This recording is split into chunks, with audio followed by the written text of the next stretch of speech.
Good evening, good morning, and good afternoon in every time zone where they have the internet, which I'm told is most of them. It is welcome to Toast AM. We, where from the lovely, rugged eastern coast of Canada, I have forgotten how to introduce this show. And Dave is laughing at me, so we may as well bring on my co-host, Dave. I'm not laughing at you. Someone sent me a funny meme and I was laughing Yeah, at that. that's how that goes. Yeah. Dave, it has been too long. There's nothing funny about you trying to go around your elbow to find your wrist. Show. It has been a while. It has been a hot minute. It's been 2 hot minutes, Paul. Maybe even 3. My goodness. So we'll see how the technology goes tonight. That could be fun. Speaking of hot minutes. Yes, Dave. It is very hot where I live. It is very warm. I have a little fan blowing on me in here, but my goodness. It's 38. You said what's 38 in freedom units? Do you know? Yeah, 38 in Fahrenheit is it's 100.4. 100.4 eagles per nano. That's right, for ram's rods on the yeah. The cows' heads. Yeah, so what do you when it's this degree, what do? You go hiking? What do you do when it's this temperature outside? Yeah, I do a lot of work on my car. You know, fair enough. Yeah. Get out there. Detail the inside, get spend as much time as I can on those hot seats, touching hot metal inside. It's fantastic. So welcome everyone. We have missed everyone. Dave and I, it's summer schedule, and so there's lots of stuff going on. So this all didn't align, but we're happy to be with you here in July, and we are excited to spend the evening with all you people in chat who we missed. And none of you have been like writing and wishing us well in the. Actually, maybe you have been in the comment I section. think some people actually have been in the comments of some of our previous videos. Kind of like, hey, are you guys fighting? What's going on? No. And the last time we had a show, it was actually there was a bigger panel. Yes. We were with Josh and Megan from Digital Hammurabi and Shannon Q. We were raising money for We did, yes, and we had a fairly successful evening, as I remember. It was great, and today, coincidentally, I had a very serious video with Dr. Josh. Came out this morning, so hopefully everyone saw that already. And if you haven't, just take my word for it. It's fine. You don't need to see it. Yeah, no, we have jobs and stuff, Paul. We can't sit around watching your videos all day. Some people, that's what they do at their jobs. But you should watch this stream. Everybody. Well, we're the fortunate thing. Yes. Our absence theoretically left some slots open for other new shows on YouTube to have a chance. Because as you know, we are the only streaming show on YouTube right now. Was this the 10 Commandments? Is that the video this morning that you did? No, with Josh? It was on the conquest of Joshua. Is that something that's coming up? I thought I remember seeing something about that. Well, this would be 10 Commandments. I mean, it's Exodus related. So. There we go. All right, let's look at the super chats, Dave. We got super chats. Oh my goodness. We got super chats. We got first one from Melody Kate. Braincrap noticed my new. Where you guys been? Oh, someone noticed your. Yeah, but I think Melody deserves our full attention with their super chat. Yes, absolutely. So Melody Kate. Where have we been? We've been summering. Vacations, family visits, different travels. It just didn't. I'm willing to say at one point, we had all of my children and their partners visited from all around the country. So there was quite a few people in this house. I've had to travel a couple weeks. This room was unavailable to me. Yeah. Just didn't. Bella. Joe Hill, thank you for the super chat, Joe. I've been subscribed 21 months, and Shannon still does not have a coffee table. She's kind of got a little one out on the patio on the deck. Oh, that's actually a fire table. Does a fire table count? I feel like it does. You can put coffee on it, right? It's true. So It serves. It's when there is no fire, it serves the function of a coffee table. In fact, you might say it's an enhanced coffee table. Coffee table plus. Coffee table plus. Coffee We table don't have that on the inside. Indoors, that maybe isn't as good an idea. It depends how much of how much chutzpah you have.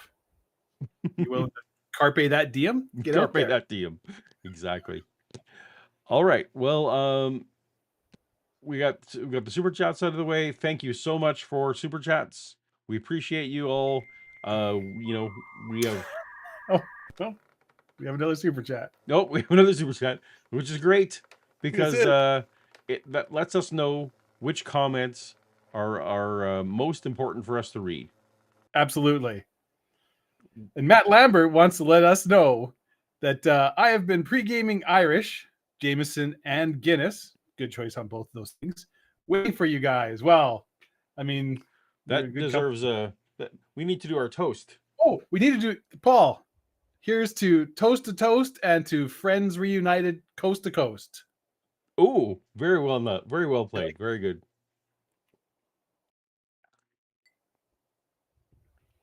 I'm not drinking it. It's a little Bowmore 12-year we're drinking today. That was my usual black barrel tequila. Yeah. Tequila. But yes, Brain Cramp, I want to brag about this a little bit before we go Paul. Just the Flash Gordon poster, which Brain Cramp noticed.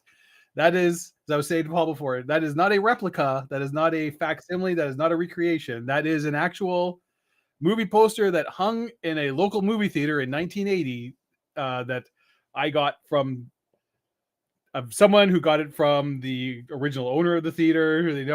I know the provenance of it. It came down, and I got this movie. And this person was moving, the former movie theater person, so they were downsizing a bunch of their stuff, and they sold off a bunch of this old movie poster collection.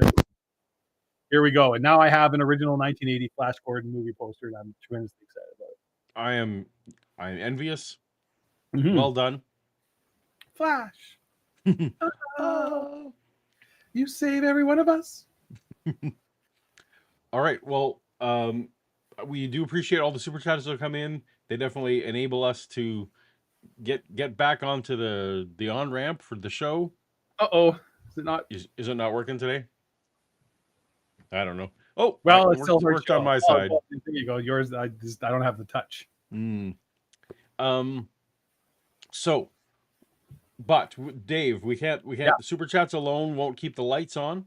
Unfortunately, not. No. So, even though the lights haven't been on for 2 months. That's true. So has some delightful corporate entity stepped in and rescued the show from financial oblivion? Yeah, as is often the case, corporate America has stepped in to save us all. And Paul? Yes, Dave. I really am tremendously excited to be able to talk to you about this week's sponsor. And Paul, I'm not gonna lie, it has been a rough stretch here for me the last couple of weeks. I guess you'd say I have a hole in my soul, Paul. You could say I have a splinter in my mind's eye. I mean, sure, I've missed you a little bit. I always look forward to seeing what you're gonna screw up in the week whenever we do a stream together. I've definitely missed our wonderful friends and fans who join us in this stream. I miss each of you guys so much. I love our interactions. But if I'm being honest, and I do try to be honest here in the show, there's something that I've missed even more. There is no substitute, Paul, for the amazing dopamine high I get for selling a truly deserving product or service to the many, many watchers of Toast to Toast. It is just, there's no other feeling quite like it. And Davey's been needing his fix. So here we go. Because this is such a special occasion, Paul, I have a very special sponsor lined up for tonight's show. You know them, Paul. I know them. The viewers know them. I am, of course, talking about pants. That right, pants. Longtime sponsors, supporters, and dare I say friends to Toast, the good people at Pants, led by their intrepid president and CEO, Patrick P. Pleadington, have not been idle during our absence, Paul. No, sir. During our breakaway, they were hard at work in the Pants labs, striving to make ever greater pants to keep our legs warm, our knees dry, and our buttocks delightfully sculpted. Let me share just a few of the exciting new products you will find in a pants store this fall. Tell me, Paul, have you ever shown up for a fun outing or a romantic dinner and been unable to relax and enjoy yourself because you've been terrified people will notice your thin ankles and underdeveloped calves? Happens to the best of us. You'll never have to feel that way again, Paul. Brand new bell-bottom pants have a delightful flare at the cuff that will hide the pasty twig-like abominations below your knees. Turn your worst feature into fashion gold. But maybe, Paul, maybe you have the opposite problem. Maybe your thighs leave a lot to be desired. But those lower limbs, perfection. Pants has you covered as well with their new line of capris. By only selling you 80% of a pair of pants, they'll let you show off everything from the top of your foot to about 3 inches below your knee. No, you're not dreaming, Paul. Head over to your local pants store and reserve yourself a pair today. Now, maybe neither of these situations apply to you. Maybe the entire leg area could use a little work. If, like me, you've been told you have a great set of legs for radio, then try pantaloons. These puffy affectations are just the thing to get everybody talking about your striking style and apparent overabundance of confidence. Everyone wanted to know, who is this 90s hip-hop star? Or is it possibly a Regency-era aristocrat here to visit us? Don't know. I want to meet this person. I want to get to know them. I want to be in their social circle. Instant social cachet, all thanks to pants. And Paul, that's not all. In addition to these innovative new styles, Pants has an incredible offer exclusively for the watchers of this stream. Anyone who goes into a pants store and uses the promo code Toast to Toast, that's TOAST, the number 2 TOST, when purchasing one of these hot new fashion statements for your lower limbs, they will receive at absolutely no extra cost, free, Paul, completely gratis, a complimentary pair of assless chaps. They're not pants, they're not shorts, they're their own thing, baby. Whether you're riding a motorcycle, horse, or a cowboy, you can't possibly go wrong with assless chaps. And they're free, Paul. Unbelievable. Astounding. This is a limited time offer, so don't walk, run to your local pants store and pick up a really weird pair of pants today. You'll be glad that you did. Pants. Well, thank you. Cheers to Pants. Cheers to you, recurring Pants. Is that our first recurring sponsor? I mean, they've recurred before. I think that's our. Well, that's right. Yes. But yeah. Well, thank you to regulars. We need to talk about maybe some just kind of integration. I mean, I feel like it's just the next logical step. I mean, I wouldn't go so far as to say I'd be willing to wear pants on the show. Well, that might be pushing things a little far. But you'd probably hold some up. Sure, or we could have some kind of pants graphic on the thing. Maybe we could get like a little, novelty pair of pants for Bella. Yeah, that would. Yeah, we absolutely could do some of that. Sure. Toast to Toast AM, brought to you by Pants. Brought to you by Pants. No, Alex, it would be Pants Presents. It is 105 fucking degrees where I live, so I'm wearing shorts. Pants Presents. Toast to Toast AM. Pants Presents. Pants Presents. Yeah. I like it. And then we can have like a little vignette at the start talking about how much we like our pants and how our pants got us a promotion at work or something like that. Just kind of work it into, our day. Maybe. Yeah. As Rosina points out, pants should be illegal to wear on streams, and as far as I know, they are. Yeah. We could talk about throughout the show how we can't wait for when the show's over. We can put some pants on. Yes. Between you and me, sometimes I still wear pants on stream. What? Yeah, don't. You're gonna get us demonetized. That's a strike. And some kind of strike. Mm-hmm. Yeah. And Well, Webb. we got Webb, What? who's been a member for 15 months. Oh my goodness. Good to feel like pants always have my back. The lower part of it anyways. Mm, Absolutely. exactly. Yeah. Was that all the suit? Did I miss anything? I don't believe so. We read Rosita. Yeah, I think we're good on that front. So, for those of you who are new to the show, and I don't know why you'd have stuck around to this point if you were new to the show. Yeah. Because we have not explained at all what this show is. Yeah. There used to be a radio show. There still is a radio show. Mm-hmm. Coast to Coast AM with various hosts. The first and the greatest was Art Bell. Yes. And we at this show we honor the Art Bell era of Coast to Coast by re-listening along with you and enjoying the show, as it were. Sometimes we are here to enthusiastically agree.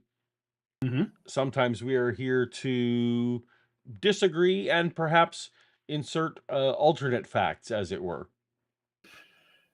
It's depending on who the guest was, because the Art Bell show had a plethora of viewpoints presented. Yep.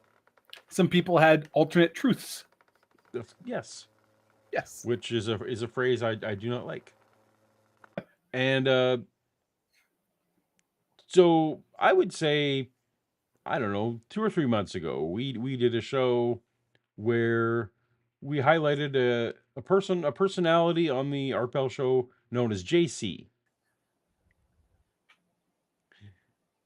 Do we have a super chat? Guys, you should know I had to submit paperwork for a government clearance, and because you're both Canadian, I had to disclose that I'm supporting foreign nationals monetarily. I figured you'd get a kick out of that. I do get a kick out of that. That is awesome. Yeah. It's borderline charity. Someone's gifting things. There's a present on the screen. I don't understand most of the things that are happening on the screen. So I'm assuming everything's fine. Everything's fine. There's things happening. There's things showing up. Presents. I don't know. I assume things are fine. Yeah. All right. So JC, he was a caller. JC, there was a gentleman who was listening to Art's show, and if you're familiar with the show, the format was that there would be sometimes interviews, sometimes call in, and oftentimes a combination, that they would do an interview and then they would have the last half of the show, or the last however much of the show, would be people like yourself calling in and interacting with the guest.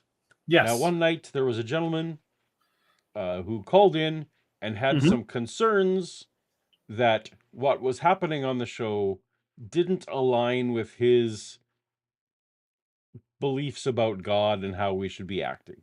Yes.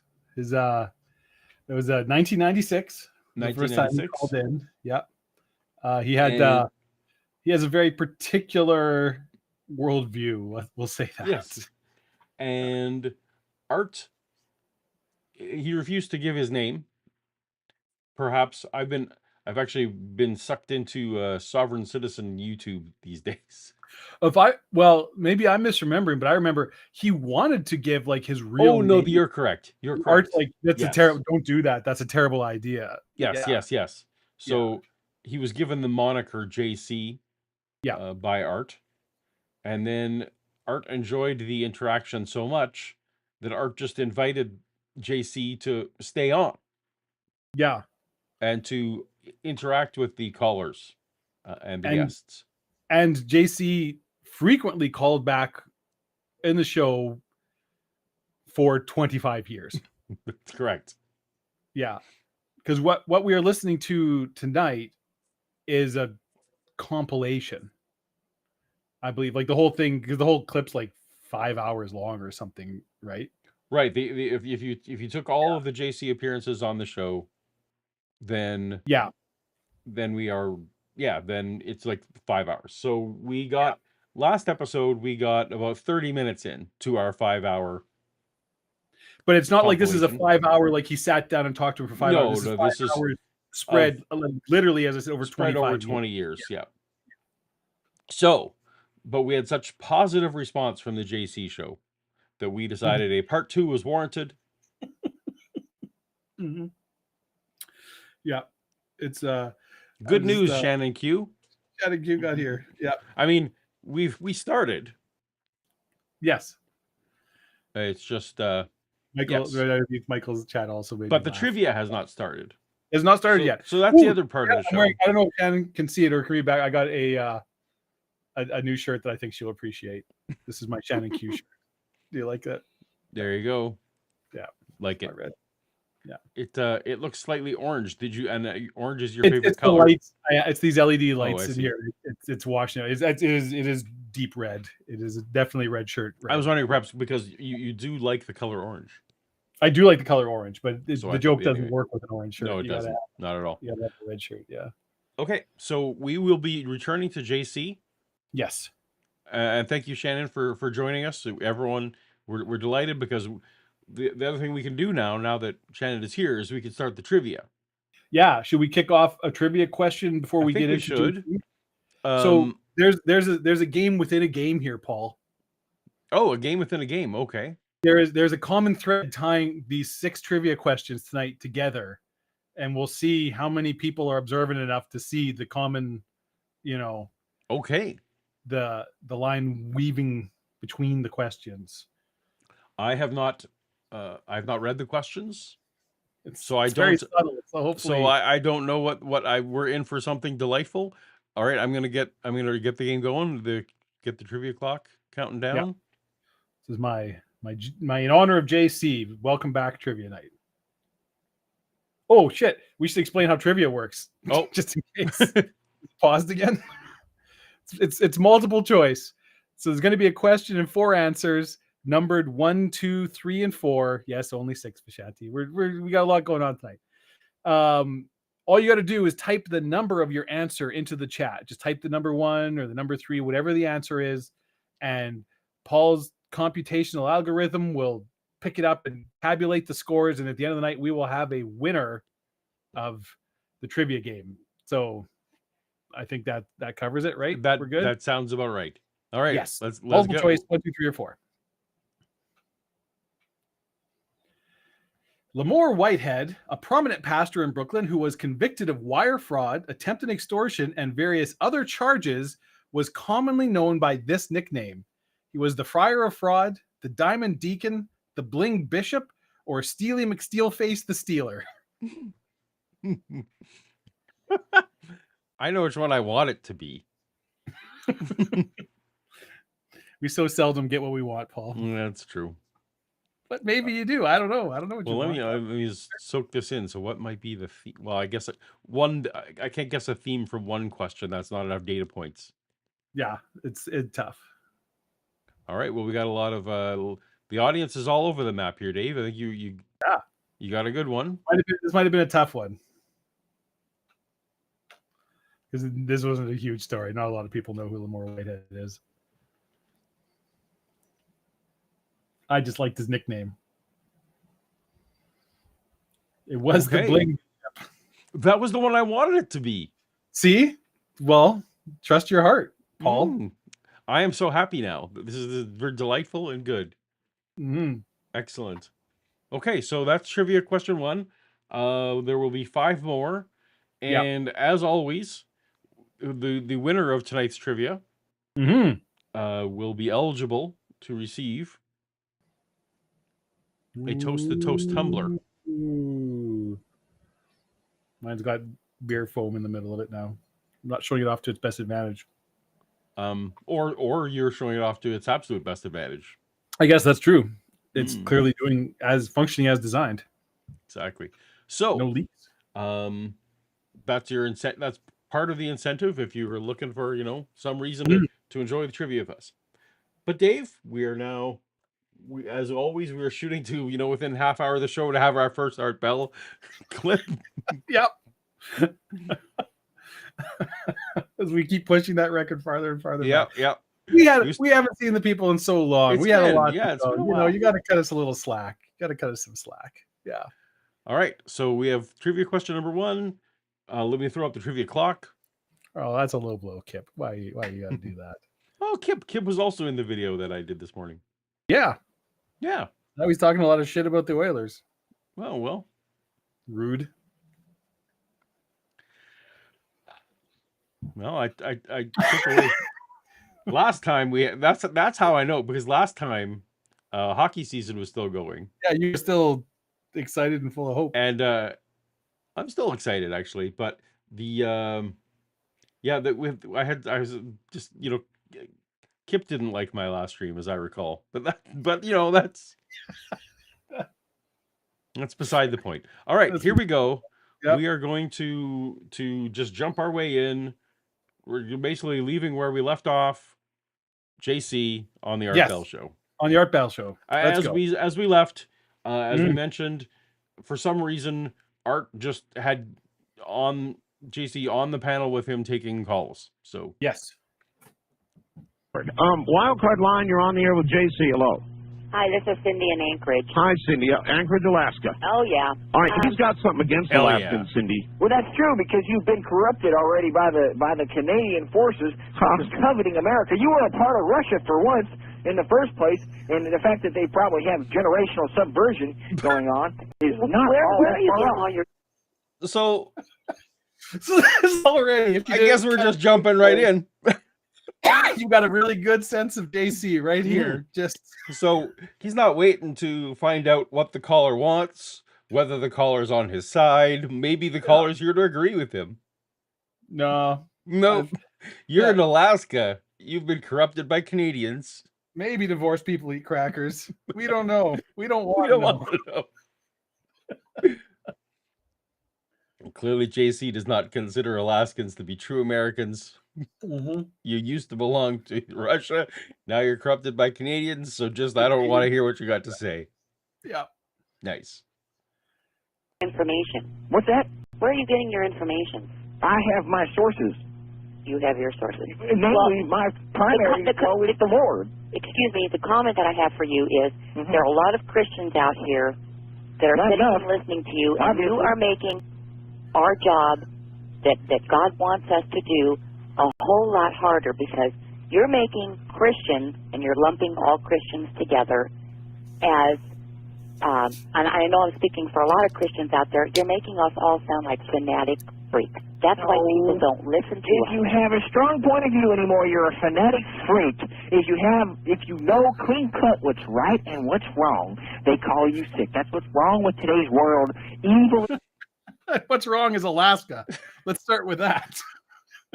So I was listening. I was back on the coast to coast bandwagon, as it were, the get back on that horse.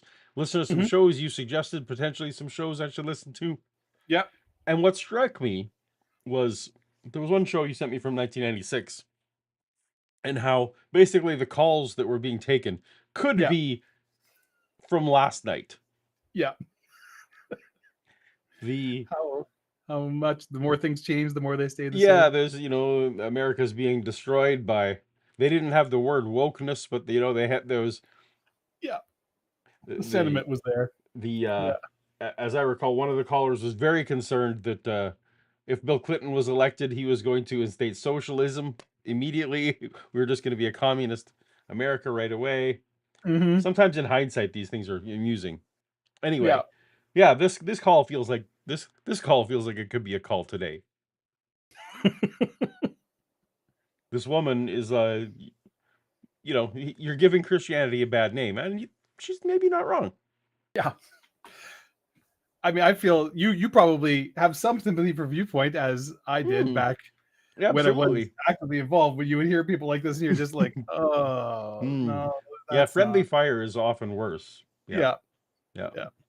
Accepted in our but when you approach it the way that you do, who is going to listen? There is no love in your heart when you're trying to get the message through. There is love in my heart. Okay, what about your actions? Your actions should speak louder. There is love in my heart. is something you should scream angrily. Yeah. Mm-hmm. I'm a million times more humble than you. In your word, people should see Jesus in your heart without you even having to say anything. No one is listening anymore. Everyone has turned away. They've turned a deaf ear and a blind eye Listen to the to the way you're talking to people. I'm trying to correct a mistake. Well, I tell you what, as far as Art's show goes, I don't agree with a lot of the things, the guests that come on and they say things. But if there are no other voices out there, how are people going to know? What are you talking about? There's no other voices out there. Listen, how are people going to know there what's is out there? Another voice. Are you going to? You want people to be ignorant about what is out there? No, you don't need to learn about these kinds of psychic phenomena. If you are ignorant about evil in the world, you don't need to learn about these psychic phenomenon. Art's just having a smoke. Yep. Like, this is the best thing ever. He just, I can, sit back here. And as far as JC's, it's not that these things are false. People just shouldn't be learning about them. No, you shouldn't learn about this. No. This is, No. You are in dark. There's a really great book that I know, and in fact, it's been in print for a real long time. It's called the Bible. I know, got plenty of I am a information. Christian. I am not a religious person. I have a relationship You have with what? the Lord. What did you say? I said I am not a religious person. Mm-hmm. Yeah. I have a relationship with Him. With who? Jesus. With Jesus, but you're not religious. Well, okay. No, religious. All right, we're getting the noise poppies again. getting a little buzz. I'm gonna give it. That's one thing I forgot to put on my list for fixing. Checking the mic. The pops. Let me just restart that. We could do another trivia question while we're. No, but that right requires me driving too, so we're just gonna. Problematic. Yep. I'll just stay here and look pretty then. That's pretty much why you're here. Yeah. It's not for my pithy commentary. I'll tell you that much. Agree with a lot of the things, the guests that come on and they say things. But if there are maybe it's part of the file. no other voices out there, how are people going What are to you know? talking about? There's no other voices out there. Listen, how are people going to know There what's is out there? another voice. Are you going? Let me try something else here. 1 second. He's gonna try something else.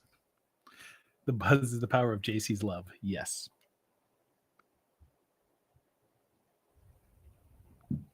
So y'all like summer?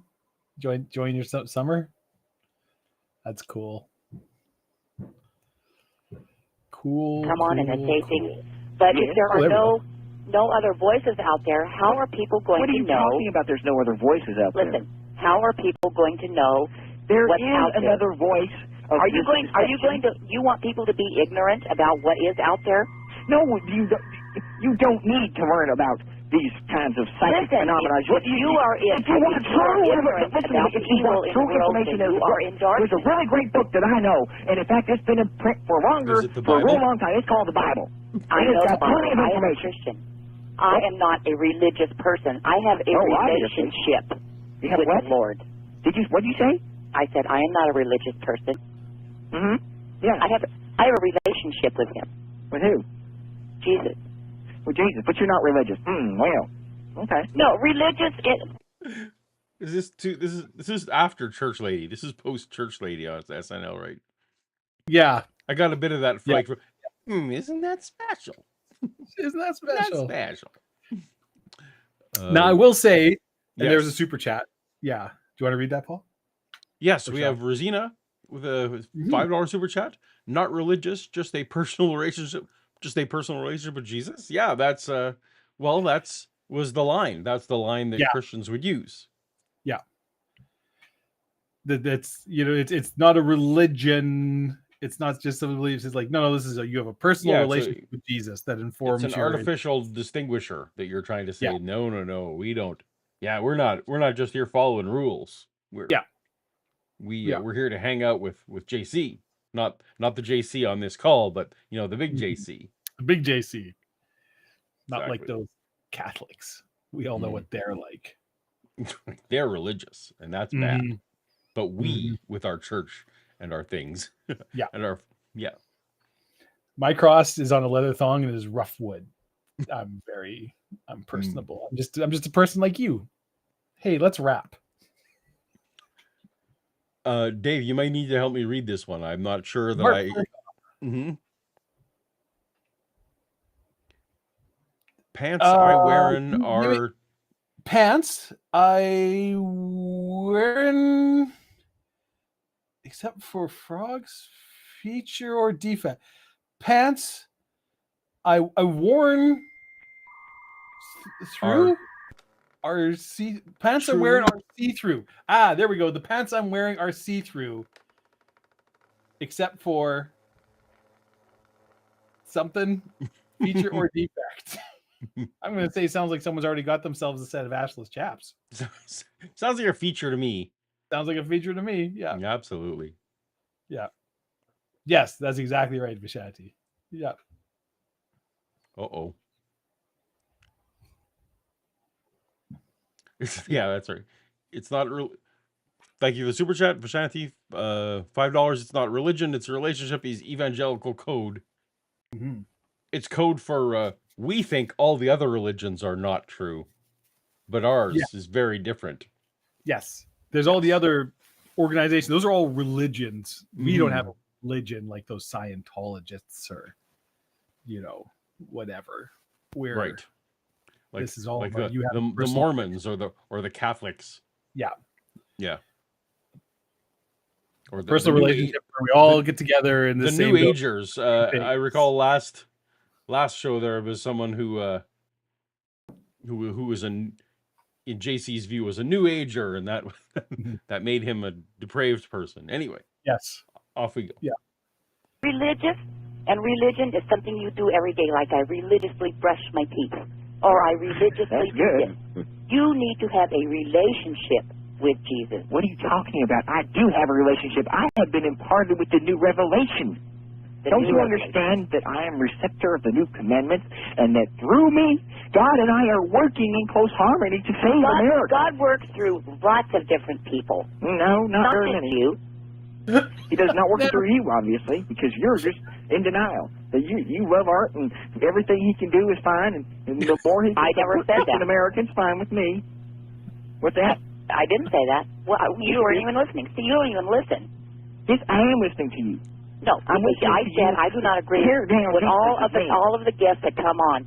But the way that you approach Christianity and trying to let him go.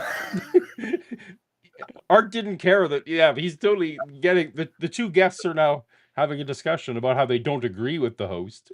Yeah, and he's like, "This is filling up. This is great. Full quarter hour. This is great." So, God is working together closely together with JC.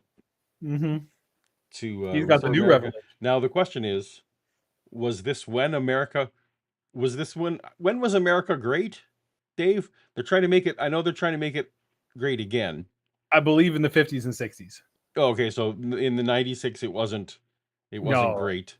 The Clinton era? Forget that. Oh wait, was this 94? 94. No, the first call was 96. Okay. So yeah, that would be Clinton era. So no, America was definitely not have been great then.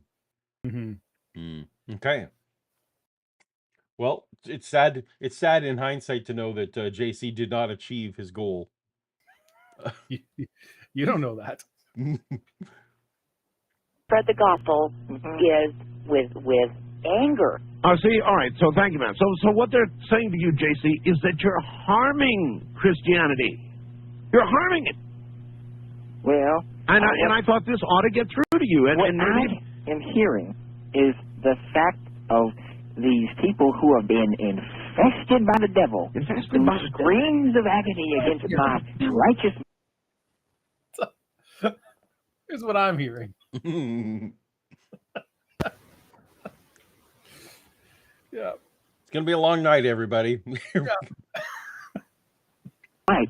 That's all I'm hearing. How are you empowered to know they're infested by the devil? Because I can tell. I know when someone's infested and when someone's corrupt. I can tell. That's the test. No one else can know. Test. Anybody who doesn't fully and wholeheartedly agree with me, that's the devil. That devil infestation. We'll get you every time. Well, I see by the clock on the wall. It's trivia o'clock.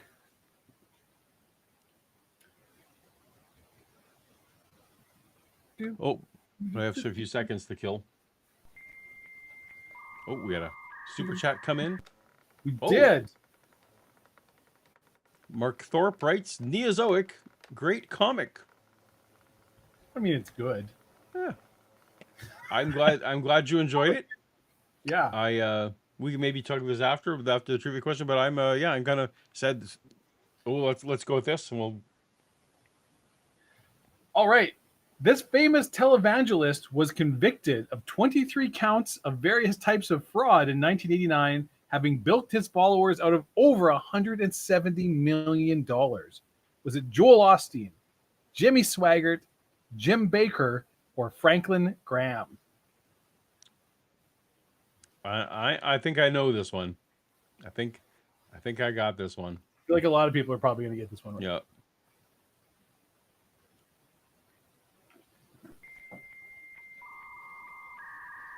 Franklin Graham, of course, was given his prayer yesterday.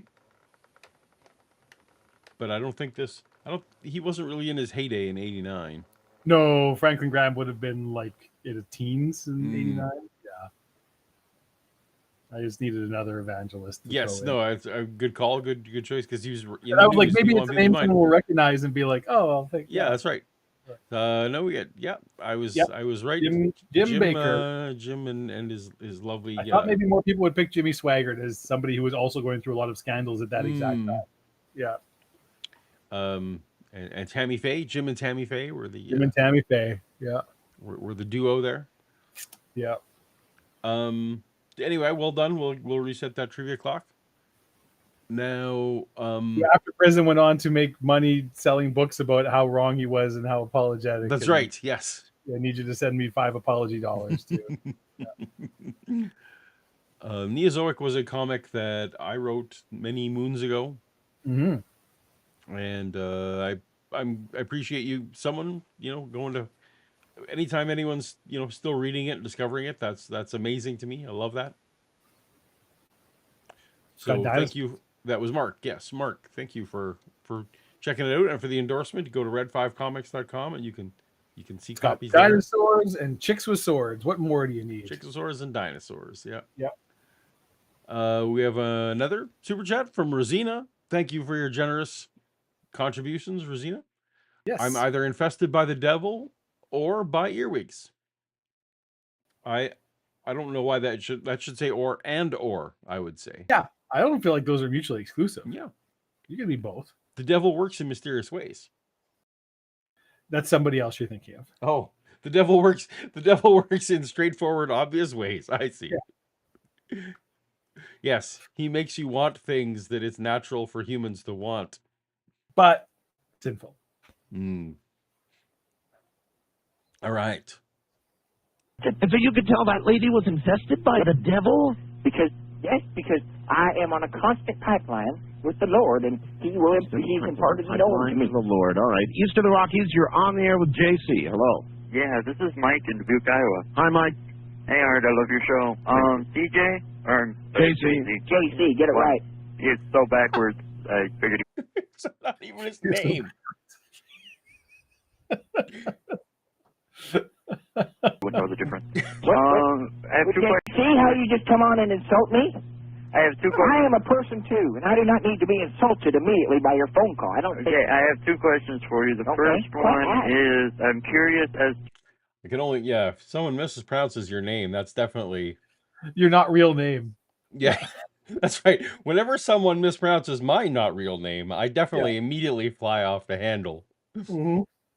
That's what I do. To be fair, he also flies off the handle immediately when people pronounce his name quite correctly. You're from Alaska. Yeah, Alaska.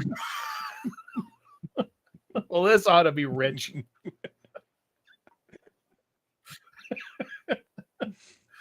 what your definition of hell is.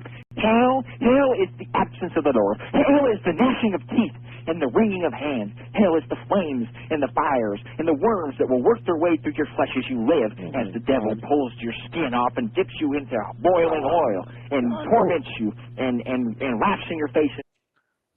I missed that verse. Yeah, I missed the one about ripping off skin. The one with the skin and the oil. I remember the fire. I remember the worms. Yeah. Then we're starting to lose. The skin and the oil may have been an air fryer recipe. That may have been a Tom and Jerry episode. It's tough to say. Yeah, definitely a Looney Tune, possibly of some kind. Yeah. Spits in your face as he says, you were a fool. I turned you away. God put his hand up. God gave his only son to the world. I get the point. Well, no, you don't. You obviously don't. No, listen, I do, because if you read in the Bible, the only thing it says about hell is just merely the absence of God. It doesn't say anything about burning. Punishment, my friend. Punishment, yeah. Punishment being the absence of God. Well, you know what? My other Obviously, question... you're more comfortable thinking that, well, I'll just be without God. Isn't that enough of a punishment? Isn't that enough? But you go ahead and just... Caller's not wrong. That's the, that's right. The thing. All of our modern conceptions of what hell is like are not from the Bible. They're from, as far as I know, largely like medieval and Renaissance. Yeah, they're from things, right? Like, yeah, exactly, from Dante's Inferno, etc., etc. I'm all right. Hell is just going to be no God to be there to interrupt me when I want to go and do. All right, well, Paul, you wanted a definition of hell. He sure gave it to you. Yeah, okay. My other question was, do you believe in the 7 deadly sins? 7 deadly sins? Well, there's more than 7. Well, do you believe in these 7 that are given in the Bible? Yes. Okay. I do. I believe in the Bible. God said it. I believe it, and that settles it. Okay. One of the 7 deadly sins is wrath. I don't think the 7 deadly sins are from the Bible, right? It's from like a papal. Yeah, so you can find these sins you can find verses individually if you're cherry picking. I mean, obviously, lust, wrath, envy, all these things are right. But there's nowhere is there a list. These are the 7 deadly. Yeah, unless I'm mistaken, as a Protestant, we kind of scoffed at this whole notion that there was some specific list, because it was very much not a Jesus teaching for sure. And I if I'm right, I might be wrong. It was literally like a papal bull. It was like some Pope Urbanus or whatever, sometime 1,000 years ago, a Pope wrote, like, hey, here's 7 deadly sins that you really have to watch out for, because these are, and kind of, it was like a whole basically sermon thing, right? Like, not unlike you'd see. It's like, hey, not that there's anything, it wasn't like these are worse. It's just like, oh, these are all things that have long-reaching effects and can get at you and stuff. According to the Google, it was by a Christian ascetic, Evagrius Ponticus, who, if he was here now, would be yelling at us for saying his name wrong. Yes, for in the 4th century. Yeah, so this was not a Bible notion per se. No. That's just you say the Bible is like all these things are mentioned in the Bible as bad. Well, sure, not good. Yeah. These things are rooted in Hellenistic cosmology, which is interesting. Mm-hmm. There's a lot of, I'm reading a lot these days about the various ways where different cultures definitely impacted Judaism and Christianity. But if you try and mention that to a Christian, they're not super open to that notion. Well, I remember having a conversation with my dear mom, whom I love dearly. This was when I still very much was a Christian.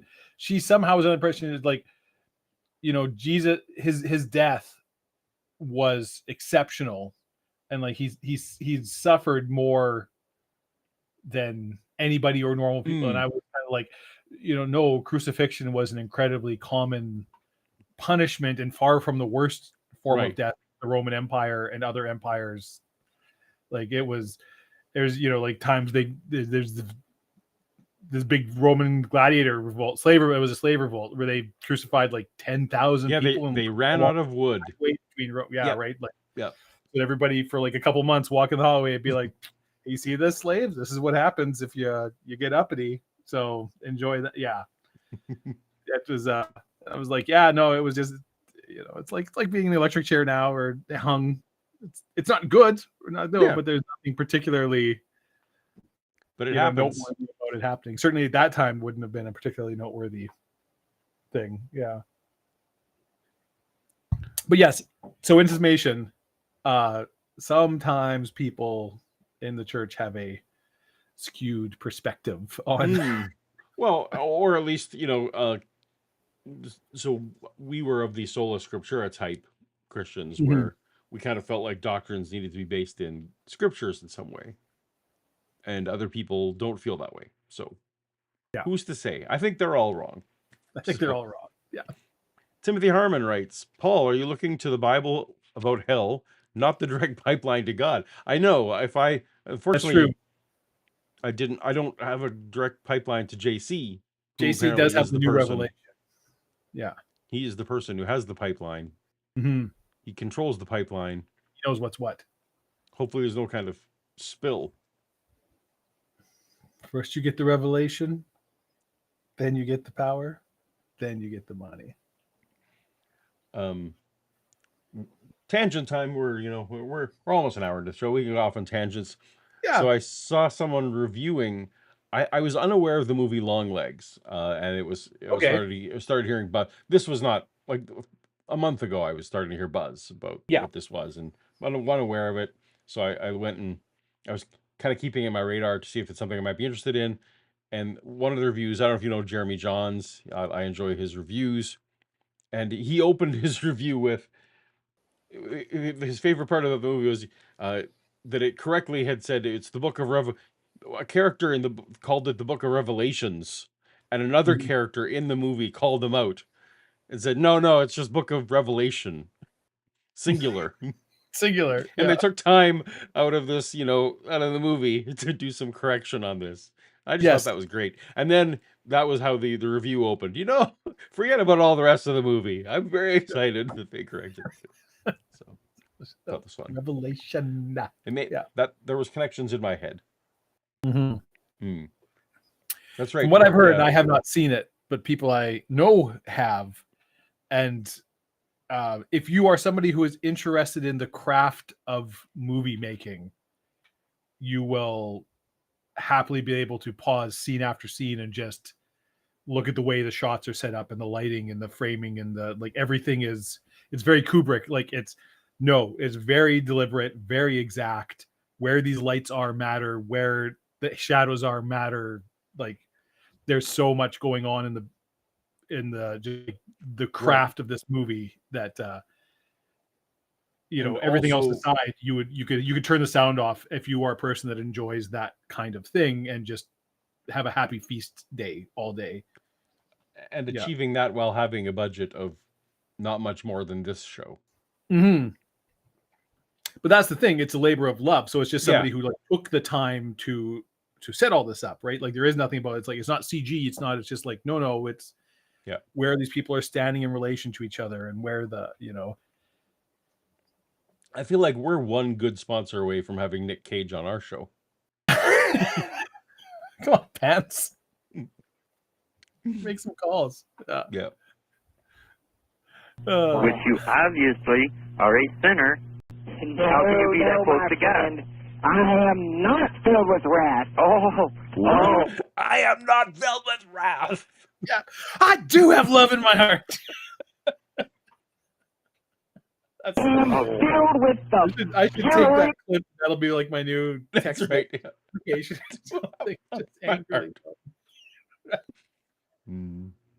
Of the Lord. Oh, no. How could I am charged, my friend. I have a spiritual charge because I'm not complacent, because I will not sit back as the legions of Satan march across the face of America. That makes me wrathful. Then so you are a sinner. God is a loving God. He is not filled with hate. JC. He's loving until he isn't. Yeah. JC, he's saying you're a sinner. No, I'm not. Yes, a sinner. You're a wrathful, hateful person, JC. That makes you a sinner. Yes, I am a sinner. I admit sin, and I go to the Lord to redeem myself. Yeah. Well, as you should. Okay. But obviously you're not redeemed. So obviously, since you do not admit yourself as a sinner, you cannot be redeemed in the eyes of God, so you are going to hell before I do. I have by the definition in the Bible. That you paid my dues. JC, you better think about it. He's saying you're going to the place you described, the worms, the burning of the flesh, JC. That's going to be you. Already. Art is just stoking this fire. Yeah, Art's just loving this. The place you decide with the worms and the stuff. Yep. I missed the devil voice alterations when Art was. I hope that comes back yet today. Yeah. Oh, I have a place on the right hand of the Lord. Hallelujah. Amen. I will be there by his side as all of you are cast down into the pit. And I might just do you a favor of spitting on you when you beg for some water, but I am not going to be down there in the burning pit of hell with the boiling oil and the beast. Do you understand there will be all manner of horrible beasts? Well, yeah, I understand that. You're at the bottom of the hour, so you got to go. And thank you that this half an hour is over. I love your show, Art. I'll call you back later. All right, sir. Well, we may continue. We may continue for a period. JC, you want to do more? I will definitely do more. Hold on. We'll be right back. Save it for the air. All right. That is probably a good place to do our the trivia clock is almost up. Oh, yeah. So I hope everyone's enjoying JC. This is what we're in for as long as we decide we're doing this tonight. Mm-hmm. Let us know. But so that was straight up just doctrine fights. Yeah. At this point, last time it was different. Dave and I have not looked ahead, so we don't know what's coming up. Yeah. But the first time around was just straight up Art trolling JC. But I do know that JC interacts with something. There will be other guests that JC will interact with. He calls in to talk to when the guest right, where the guest may advocate for UFOs or something. Or Wicca. Yeah. Clairvoyance, remote something, viewing, these are all things that Art talked about, right? Yeah. Something that gets his goat, as it were. Yeah. I guess I could have been doing that amble while I was letting the clock tick down. I'm rusty, Dave. I'm rusty on the whole producer. Well, it's been a while. It's been a minute. People got to, understand that you're not a young man. In 1999, Henry J. Lyons was convicted of racketeering and grand theft while serving as the president of which large religious organization? Was it the Knights of Columbus, the Church of Jesus Christ of Latter-day Saints, the Assemblies of God, which is the Pentecosts, or the National Baptist Convention? Have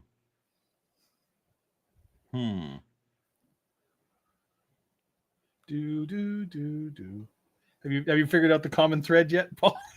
It seems to be religious scandals. I'm not sure if that's the religious leaders who bilked people out of a lot of money. Yeah. I think it might have been 4, but I will see. I'm thinking 1 or 4 was the two I couldn't. It was in fact the National Baptist Convention of America. Ooh, I was right, and I would have been and I would have been among the few. You got away with it too, if it wasn't for you meddling kids. So it's come to my awareness, Dave, that some YouTube shows, they have separate producers that are not actually even part of the show, just people who produce the show. I don't understand how that would work. Well, how would you have awkward pauses while you try to figure out technical issues if we didn't have to? I guess you'd probably script in. The producer would probably say in your ear, "Okay, now is the time in your for an awkward pause." Yeah. So Yeah, and so I don't know if he's still in the chat, but one such person is that baby Kip Davis, He doesn't. Really? or maybe not baby, rich person. I'm assuming Yeah. that he's one of them rich softies. he's one of those highfalutin YouTube billionaires you hear so much about. Yeah, not like us hardworking prairie boys. That's who right. come by honestly. Yeah, We're the YouTube middle class, as they say. Yep, blue collar. Blue collar. We're the Mm-hmm. We're not in the ivory tower of the Kip Davises. No, we're where salty. you can just get your students to be producers on the show. Yeah, I'm pretty sure he's gone, but I assume some of his staff will tell him about extra credit change later on when he's stealing ideas. That's right. Hey, Melody Kate. JC rules. He will be trolled. Cheers. Can we have a chaps emoji? Oh, good question. Good question. Maybe. We'll talk to our producer. That's right. See if we can get something. We could have a JC emoji, except no one knows what he looks like. Uh-huh. So it'll have to just be chaps. That'll be our JC emoji. Let me put up the trivia clock. So we've done 3 questions, right? 3 questions. We've done 3 questions. We're halfway done. It's a short day today.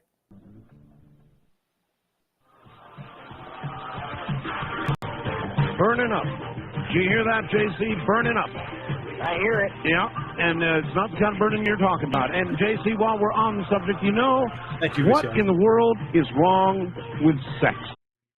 Oh, pause it. I'll tell you what's wrong with it. Tell me. It is corrupt and dirty and vile. Is it? That's correct. My mama told me it was beautiful. Beautiful. There's nothing beautiful about it. There's nothing beautiful about a man and a woman doing the natural thing, JC? It's unnatural. Unnatural. Unless you are in the specific act of creating children, new souls. The sexual act is a perversion of frenzy. Unbelievable. You mean to say the normal act, even if not in the process of creation between man and woman, is a bad thing? Horrible. Horrible? And the people who do it going to burn? That's correct. If you're not doing it with the specific intent to honor God's decree to be fruitful and multiply. If you're doing it for the devil, then you're getting into a frenzy of sexual... Doing it for the devil? Doing it for the devil? You mean just when man and woman love each other, get together, an intimate sexual act, that's bad? If it's not, like I said, do I have to keep repeating myself? No, you don't. I got it. First time caller line. Yeah, so JC is not all for if any member of the married couple, if they're infertile, then you just got to cut that out. Cut that out. And it's like, if you're not doing this with the intention of having a child as a result of your hankery-pankery, then it is unnatural and invited vile. The devil and possibly Russians and Canadians in to corrupt you. Yeah. Vishanti is using her member chat to say, as staff at Dr. Kill, I'll pass that along. We appreciate it.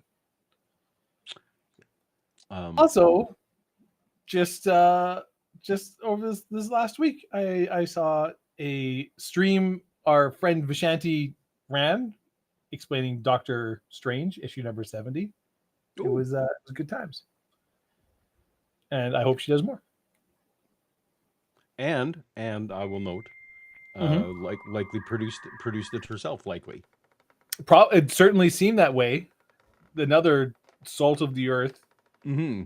So I wanted to give her money to support her endeavors, but there was no option to do so, and I didn't support her Patreon. So I guess I could.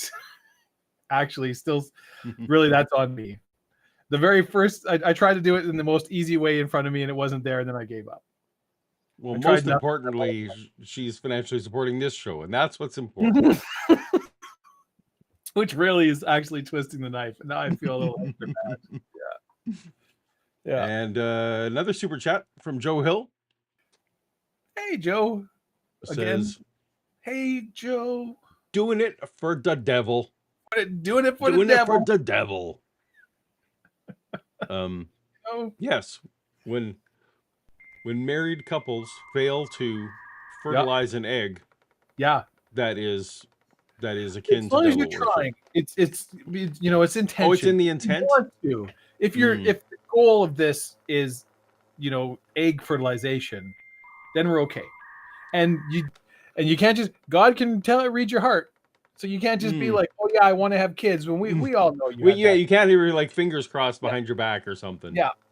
We saw you marking days in your calendar. We know you know what's going on. So yeah. I am reminded that in the Old Testament there was God was very angry when people would be just spilling their seed, as it were, on the ground. Yeah, that was a big no-no. There's very little of it left. Yeah. Also, you might get mud babies. Mm-hmm. And that's where chuds come from. I saw that documentary. That's how we get the Nephilim.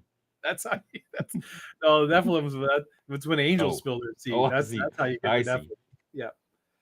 Next thing you know, they're founding the Rand Corporation and faking the moon landing. That's Nephilim. Thank you, Philistine, for your $10 super chat. Wow, thank you. Hankery Pankery patronage, tithing achieved. There we go. You can take that. Please, no one give us 10% of your income. I feel like that's probably not. Yeah. Also, if it's a tithe of your hankery pankery, also maybe not as interested in that. It's good to know. Enjoy yourself. Do what you got to do. I'm all for it. Just maybe don't send it to the channel. We're fine. We're good to know. We'll take your word on it. Well, I think, and especially if you are going to send 10% of your hankery pankery, just like God, we want the best 10%, not the leftover stuff. I don't want this. It was a hell of a day. The boss was on my ass at work all day, and I'm just gonna rub one out before bed. No. We want the first fruits, as they say in the Bible. Candles. I want to have music playing. If whatever videos you got to look up, fine. Get the mood just right. I want this to be the exact first fruits, like Paul said. First fruits, exactly. Yeah. We're not a fucking afterthought here. That's right. Okay. Fine. Here's 10%. How far into the stream are we now? This is where we're good. Now we've officially. We're good. You hit that hard left.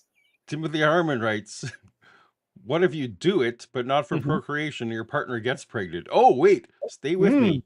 It happens sometimes. Does that render the sexual frenzy not sinful? Oh, that feels like some Thomas Aquinas level. I don't know. Man. I feel like that would be, I feel like it would then be blessed. Here's what I would say, Paul. Yes, Dave. It is not for me to judge a kid came out of it. So obviously God blessed the union.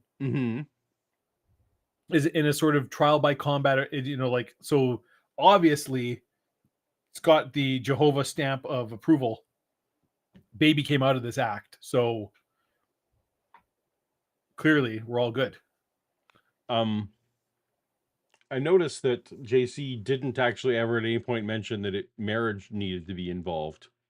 No, it was just the intent to have a baby. Yeah. So maybe if you're just thinking, I would like to have kids someday. Yeah. So what him and his cousins did is fine because they were trying to have a baby. Yeah, that's right. Doesn't matter what the government, the laws of man have to say about this. He's got the new commandment, Paul. Not all of us can have the God pipeline. If we have the God pipeline, we could know for sure. In fact, almost none of us can. But JC does. Be like, you better listen. Can we God, can we do the deed? You could have a direct I assume God always texts JC back immediately. Yeah. There's no ghosting on the pipeline. Nope. He just you're on. He just knows. Here with JC. Hello. Art and JC, good morning and peace to both of you. Peace. Thank you. Hey, JC, would you take a little advice from a brother Christian?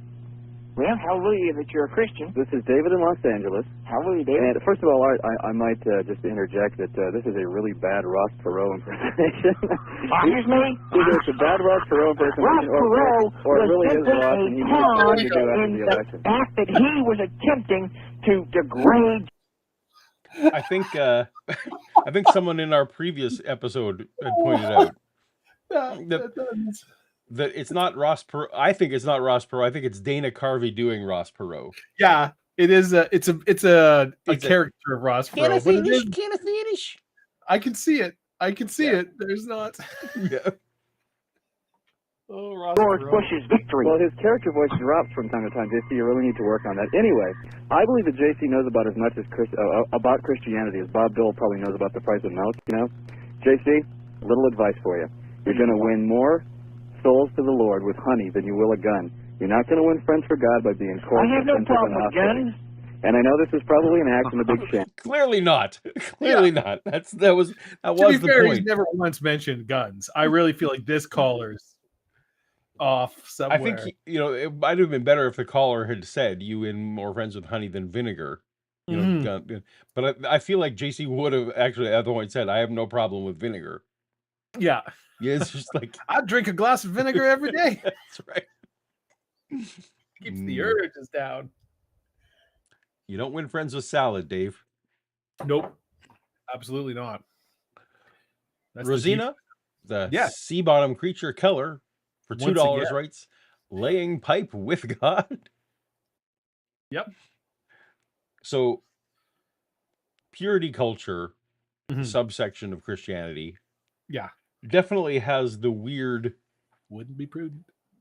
So they teach Dave. I don't know if you ever taught this, Dave. You didn't ever do marital counseling or anything like that, as far as I know. That marriage Still is like single. marriage is like a rope, Dave, and there's the 3 strands, and like there's the husband and the wife, and God is the 3rd strand. Okay. And yeah.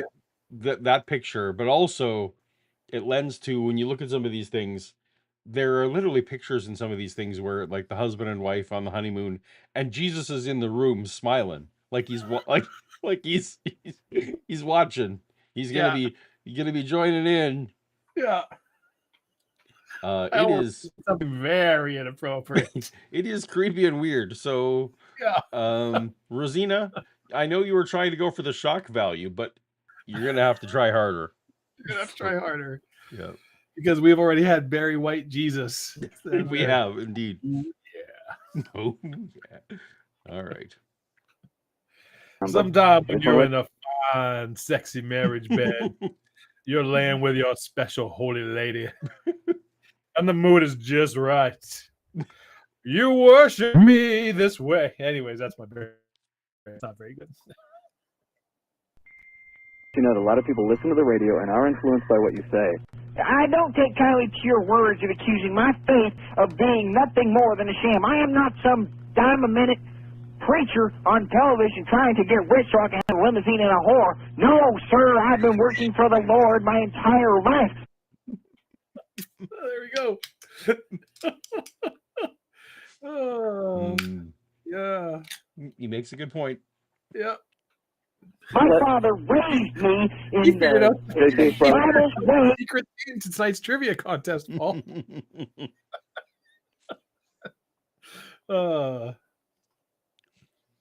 I'm gonna finish this little section here before I jump to this last. And condition my soul and my spirit to work for the anointing of the Lord, and for you to accuse me of being like one of those horrible preachers. You know what I think? You know what I think? I think you've got gold faucets, Jason. Gold faucets. Gold faucets. And an amusement park with a water slide for God. Let no evil talk come out of your mouth, but only such as in good for edifying, as fits the occasion, that it may impart grace to those who Don't hear. quote me. I will be I'm not quoting you, I'm quoting God, and obviously there's quite a difference between the two of them. Well, he may be a little confused about that. I'm starting to believe that. He's confused about his Ross Perot impersonation, he's confused about God. JC, please, pray, get into the spirit, and really consider deeply what you're doing. I know it's fun to be on the radio and do a character voice on one of the greatest radio shows I'm not ever. having a good time. I'm sick of hearing these people who are destroying America, and the fact that you would quote the Bible against the man of the Lord. You know, JC. You are. I don't want to hear you. I rebuke you. I bind you. I cast you away from me. All right, well, I give up. Away with you, demon. And I bind you from doing more harm in the Lord's name. I rebuke you. That's what you and the demons. That is how we used to do tech support back in the 90s at church. You would rebuke the demons of the various technical problems, the sound cord that needed repairing. Yeah. Yeah. Oh, that's awesome. That's a good note. Oh, we got some super chats, Paul. We do, Dave. This is going to be a whole thing. I had thought it's gonna. It doesn't matter. Mark Fernkov writes $2. Dave, Acolyte, Doctor Who, new season's thoughts. I mean, I feel like this is more for Baimon and Sci-Fi Con, but we need to be briefly. We don't want to, derail all right, too much. I'll give you my. I thought both of them were very mediocre. That's kind of not terrible, not especially good, just kind of there. Some sloppy writing in both, and I wish I had kind of more. I could go on and on, but yeah. Just both of them are like, it's fine. It's just fine, Yeah. Some moments in the new Doctor Who have been, to be fair, there's been some moments that have been very, very good. Some that I'm like, ugh, this is not that great at all. Which is, I mean, that's Doctor, I guess, but I thought I forget if it was at 47 yards, 73 yards, 72 yards. The Doctor Who episode? The Doctor Who episode. I thought that one was great. Yeah. Yep. Agreed. Absolutely. The first two made me angry. They were so bad. Yeah. And I didn't really dig the Maestro stuff. Yeah. So that makes the season like rather uneven. And yeah, so I'm with you. I have not seen the finale yet, so I don't actually know how it ends on the season. And I've not seen a single minute of Acolyte because I was waiting to watch it with my kids, and then when my kids were here, we decided that being together and doing other stuff was more important than watching mediocre TV, so we didn't do any of that. And I've watched it. It's definitely not the worst Star Wars TV series, but it's also like it's fine. If I was to believe what I've heard people say, then it's then it's definitely the worst Star Wars that ever existed. Yeah, it definitely isn't. It is definitely not that. But also, I'm waiting. I would just love to hear, hey, you know what? This is great Star Wars. It's going to make you love Star Wars again. So that's Andor. Andor season 2 is coming eventually. So, all right, that was that super chat. That was that super chat. We got so many more. We have so many more. We have Joe Hill, $2 writes, "Don't quote me." Art begins to cackle. You skipped brain cramp. Brain cramp.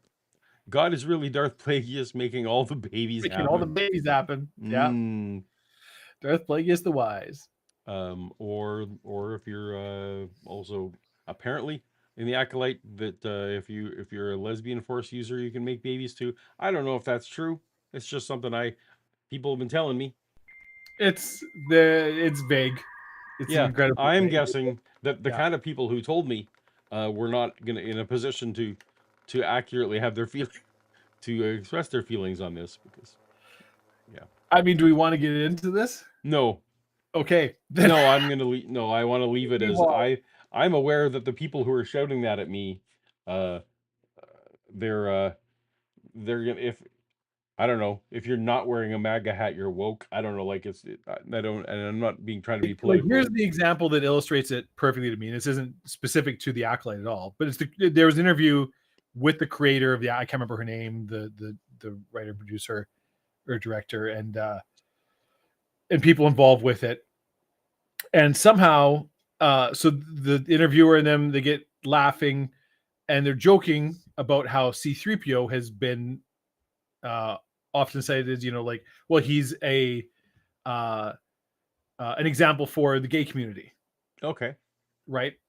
Anthony Daniels is homosexual, and the character has things. It's just kind of been a thing. And then so the woman who's the creator behind Acolyte says, I can't remember the exact line, I'm paraphrasing and I apologize, but it basically says something like, well, I always considered R2-D2 to be the real LGBTQ representation there. Clearly R2-D2 is a lesbian. And then everybody laughs loudly for a while. Like, this is clearly a joke. And yet I've seen, for example, Ben Shapiro, people like take this one thing and then they go off running, and they're like, they're trying to like retcon R2-D2 as like, okay, you like, it's so far out of context that that's the level of discourse around this show, and it's hard. So that's why it's tough to like, I want the show to be good and actually go, but then you just watch it just like, oh, it's just fine. It's just whatever. When you watch it, eventually you will watch it, Paul. And it's and you won't be mad. You won't be upset. You'll be like, this is fine. This is good. But it's just that, I will be mad because it's missed opportunity, probably. That is kind of it.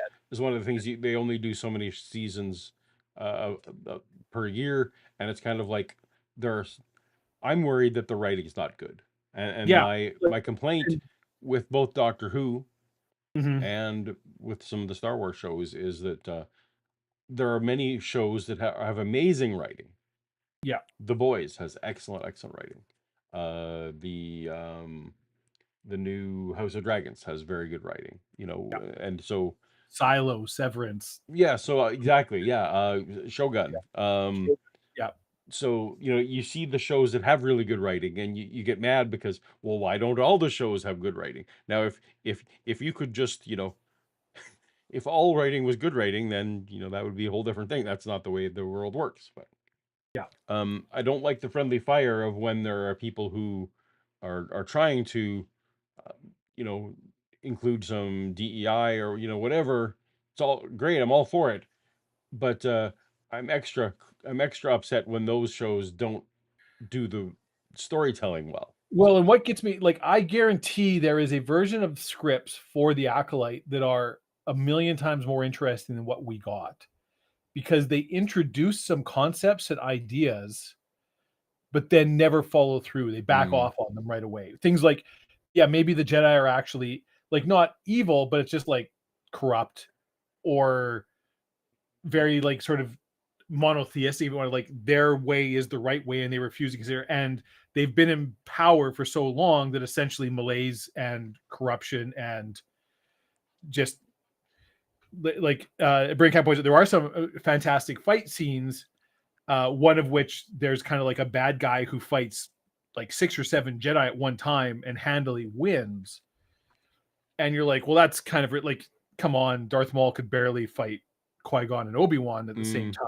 How can you not fight like 7? But it's like the idea is like, yeah, these Jedi have like never actually had to struggle for anything. They've been the de facto power for so long that none of these people have like had to use a lightsaber since Padawan training. None of these people have had to do anything. But they don't actually explore that. They sort of introduce it and then just immediately walk away from the idea. And like don't have the. Well, now we're into a section. Well, I need to now watch this first before I. Yeah, it's like, so that could have been a really fascinating show, showing what really what set in the rod at the heart of it. But here's the thing, Dave. Yeah, I am angrier when there's potential. Yeah, like that's why it's not that the show is bad. Okay, so you were predicting I wasn't going to be angry. No, if the show is flat out terrible ideas top to bottom, then fine. Yeah. If they actually had good ideas and botched them. But they don't botch them either. They just kind of like don't do much with them. They kind of like bring it up and then don't actually fall. They don't. That's why it's kind of like okay. Yeah. Okay. I see what you're trying to do. I also just want to make a note. I've met Anthony Daniels' wife. Mm-hmm. Anthony Daniels may well in his life be bi, but he was married to a woman for a long time. Fair enough. I So I spoke. I will make yeah, a call. I believe you might just be confusing British. Mm-hmm. Wait, what? Isn't that? You telling me I don't have a chance with Benedict Cumberbatch? I can't deal with that right now, Paul. You obviously have a chance with him. Well, I mean, you obviously. Trivia time, Paul. but we need to get through the super chats. Hey guys, yeah. Ex-Presbyterian here. Just wanted to support the work and thank you for the edutainment. Edutainment. Having Schweppes and vodka. Oh, that sounds good. Schweppes and vodka. Cheers from Brazil. Yeah. And that was from Haber Costa. Thank you so much. Haber. Thank you so much, Haber Costa. Hey, but I think that's as far as I know our first super chat from Brazil. Oh, maybe. It's fantastic. Maybe. Now I'll tell you, I'm a fan of. I don't know if this is available in Brazil. Raspberry Schweppes. We have raspberry Schweppes. Here. That in vodka. Ooh. C'est bon. C'est bon. I'm British. Yeah. David, I'm going to mispronounce this. David Yongi was convicted of embezzling roughly $20 million from the world's largest church, which he founded in which country? Was it the Philippines, South Korea, India, or Brazil? Where is the world? Still is the world's largest church, largest congregation. It's a Pentecostal church.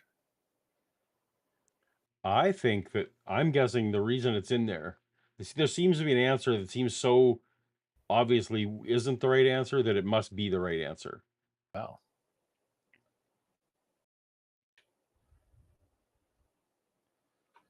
Phone a friend. Kate, I'm your friend. No, it's South. I think that it's South Korea. You are just correct. because that's what the answer is. Like, oh well, that can't be it. It's also a very Korean name. If you. Yes, it's true. Oh, everyone agreed. Well, many people agreed. Most people agreed. It was, in fact, South Korea. There we go. Yeah, I think the church has like a membership of 480,000 or something insane. Like a single church. Wow. A single church. Yeah. Crazy. Yep. All right, let's throw that trivia clock back up. That was number 5, I think.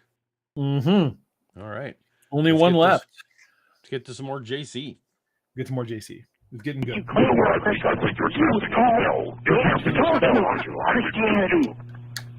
Now you're testing the spell, JC. I know. Oh, you know it has the power to bind. Oh, all right. Wildcard line, you're on the air with JC.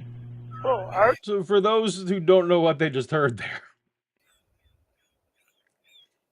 Art got himself a voice changer. Yeah. And when JC was on, he would occasionally slip into demon voice, and for some reason that was very triggering for JC. Yeah.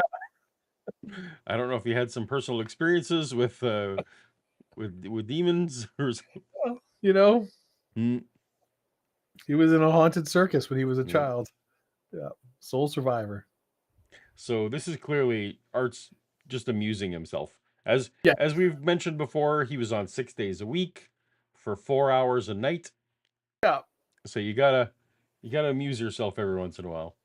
Yes. Yeah. Yes. Yes, I was on the other night. I'm a part of a bunch of international prophets from all over the world. Oh, you're a prophet? Pardon me? You're a prophet? Yes. All right, hear that, JC? He's a prophet. And I'm a follower of Jesus Christ.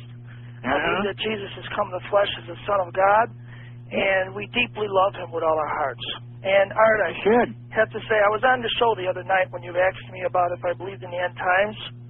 Do you remember that? Yes, I remember. Okay, this is me, okay? All right. I travel all over the nation. I preach in all kinds of churches, Pentecostal churches. I preach in... All right, so what is your point? What is your point for JC here? Okay, JC, one of the things that we are getting together on right now is that when we speak, we don't speak just to preach. Yeah. We speak with the heart breaking for Jesus. We speak where his heart is breaking for the world. And like the brother said before, we want to win the world with honey. Now, when the very heavy things are needed, we believe that God's power will convict the sinner to such a degree to where they will feel deeply, they will feel the power of God come upon them. Preach on, brother. Because they're saying you're not honey, though, JC. Listen, JC. I hear what you're saying. I know that you know, out of your heart, I've met a lot of people like you as I travel. And like I said, I speak a lot of places. Even internationally, we are preparing to launch tremendous things all over the world. So one of the things we're... Cities.com. Yeah. Yeah. Someone said in the chat, this sounds like an adult who plays a child. Like this is what it sounds like. It's, you know, like... Yeah. Oh, there it is. Yeah. Teaching is that until people know God's heart, they can't fully obey Him. Until they know I'm in His full love. obedience. Does that tell you anything? Listen what I'm saying. Because the spirit of the prophet is subject to the prophets, okay? Until they know the heart of God, God won't release the power. Until we know the deep love of God for this world that is so hurting. Preach on, brother. But listen, I agree. Until they know it. All right, well, all right. So there. I was going to say, Art's just letting them proselytize now? That doesn't seem right. Okay. He's just, that sounds like you two pretty much agree. East of the Rockies, you're on the air with JC. Done with that. That's not going to be fun. That's not going to be a fun That's call. more boring than two people on the radio agreeing. All right, moving on. Yes, this is Lloyd in Nebraska. Nebraska, yes. Yeah, I'm curious. JC, where are you from? What state? I am in California currently. Okay, I was curious. I didn't think I'd heard any mention of it. Well, I didn't come from here to begin with. I'm going through some of the things that I hear and feel that you're experiencing regarding the government and people understanding me. I trust the government. I don't distrust our government. Okay, my question to you is... That's not the current Republican position, I don't think. No. That was the Republican position in the 80s. Yeah. Do you... No, you're too young. Doesn't matter. I was going to ask if you remember Reagan getting shot. No, I was alive when it happened. Yeah, and but you don't remember it. News clips and stuff, but I don't remember the news footage at the time and stuff. No. It shook me up. I distinctly remember it shaking up my little world. So this could happen. Yeah. Do you have a driver's license? That was what, 82? 81. 81. Oh, that okay. Yeah. Yeah, I would have only been 3 years old. I was a little baby. Yes, I do. Where in the Bible it says that lasciviousness is a sin. Is that right? Lasciviousness? Is that what he said? Yeah. What's lascivious? That sounds like a word I should know. I thought it was like like being very sexually active, pervy, I guess would be lasciviousness, feeling or revealing an overt and often offensive sexual desire. There you go. There you go. Pervy. I nailed it. Pervy. Well, I was just a good Christian boy, so I wouldn't know such words. Shame on me. You're going to double talk me. No. It's something that the Lord showed me. So I'm sinning by driving. Go down the path with him, JC. I'm not saying you're sinning. Whatever. All right, go ahead, whatever. You're going to make some point that I'm a sinner. So. No. All I'm saying is I have discovered that there's at least two of me. One created by God in the flesh. The other is created by the state. Oh. Are you with me? Nope. If this is sovereign citizen stuff, I've been preparing for this all week. Hold on. I feel like it won't be, but... No, because, well, the reason I think it might be is because there's a sovereign citizen notion. Yeah. That the government, when they hand you a birth certificate, and your name is in all caps on the birth certificate, they create a legal entity with the same name as the baby. Did we lose the whole stream? I am now seeing. Oh, are you back? I think we lost the whole stream there. Maybe. Yeah, you totally disappeared off my screen and everything. As did you, but I feel like that actually may have been on my side. Okay, I was like, is my internet is bad? No, I think it's on my side because I was looking over at the YouTube. Yeah, and it looked like we dipped there. So welcome back, everyone. Hey, everybody. I'm going to just pretend that my oh, you know what that was, Dave? That was I was going into a sovereign citizen rant, and that was definitely the YouTube government just saying, cut that out. Deep state didn't want you to reveal the deep truths. The powers that be.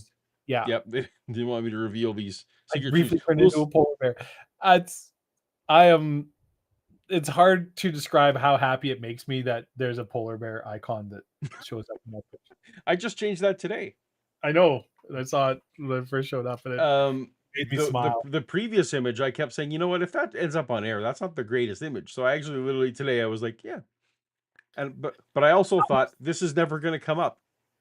This close, Paul. Somebody I know who is getting into the tattoo business and wanted to do some practice tattooing. So they were like, is there anything that you want? And I was like, okay, I want this. And I showed this, like basically the Facebook banner with the old fractal. Yeah. The tiger. The old panel of rainbow and with fractal. Yeah. And I'm like, if I could get that on the back of my shoulder, I would get that tattoo. Because that particular period in time, I'm like, that there's a lot of memories and everything tied up like that. That is something meaningful that I would get on and I would enjoy it. But also, it would also just look cool in the wild. Yeah, because it's also a thing that it's not like super obvious or whatever. Yeah. It's just it means a lot to me, and I can explain it. It's not like a million things, but exactly. But this particular person was like, I think like this, like it's like I could do a kind of like cartoon. That's not a good starter one. I couldn't do like the photo, like exactly this. That's beyond my abilities. I'm like, okay, fair enough. Then I don't. Yeah. I don't want it. You don't want that. Someone's like, that's like word. Yeah. Yeah. You don't cut your teeth on that. You cut your teeth on like, I want my son's birthday on my. Yeah. Here's like a line drawing of a book or whatever. Right? Like, yeah. If someone had a gun to your head and you're like, okay, you got to get a tattoo, well, what would you get? Well, I mean, if it was just to save my life, I would get something like the simplest little thing that like, I want the @ sign. Okay, boring. Isn't there nothing that you feel meaningful enough about? You'd be like fuck cancer or something, or your kids' birthdays. I mean, it's I don't know. Like so there's lots of things that have been important to me. So like like the Oilers, like I could get 99. Yeah. There are lots of Star Wars things, like despite the fact that it got besmirched, like a Boba Fett helmet is meaningful to me. Probably like the most meaningful cartoony thing to me would be like Snoopy. Right. Yep. The Muppets were important to me. Like, there's lots of things that were important to me in my life that have survived the test of time, where I could say, okay, well, if I had to get a tattoo, I'm not likely to like disavow. Someone we both know has a really cool tattoo on his arm, that he has animals he associates with each of his daughters. Right? There's like a rape. There's like it's like this is why, and so he has this kind of like he's drawn to it, and it's like. Noah's a very good tattoo artist, so it's also artistically gorgeous. But it's like, that's what this is. So it's like each of these represents one of my kids, and kind of going and something like that. See, I can see something like that going right. We're just no, there are things that I could think of that. One of my fears about tattoos that I just know people who end up like, oh, this was a super important thing to me, but now it's not. Or like sometimes you get like, oh, we're best friends and we're gonna get them like we're both getting half of a tattoo or whatever, and then 10 years later, we don't really talk anymore, and I don't see that person anymore. So I feel like things like parents or children. I mean, like, Yeah, that's never not going to be right. Or I think there's a few things. There's a few things where I thought I safely can think. Although I would have said the same about Christianity. So and you know what?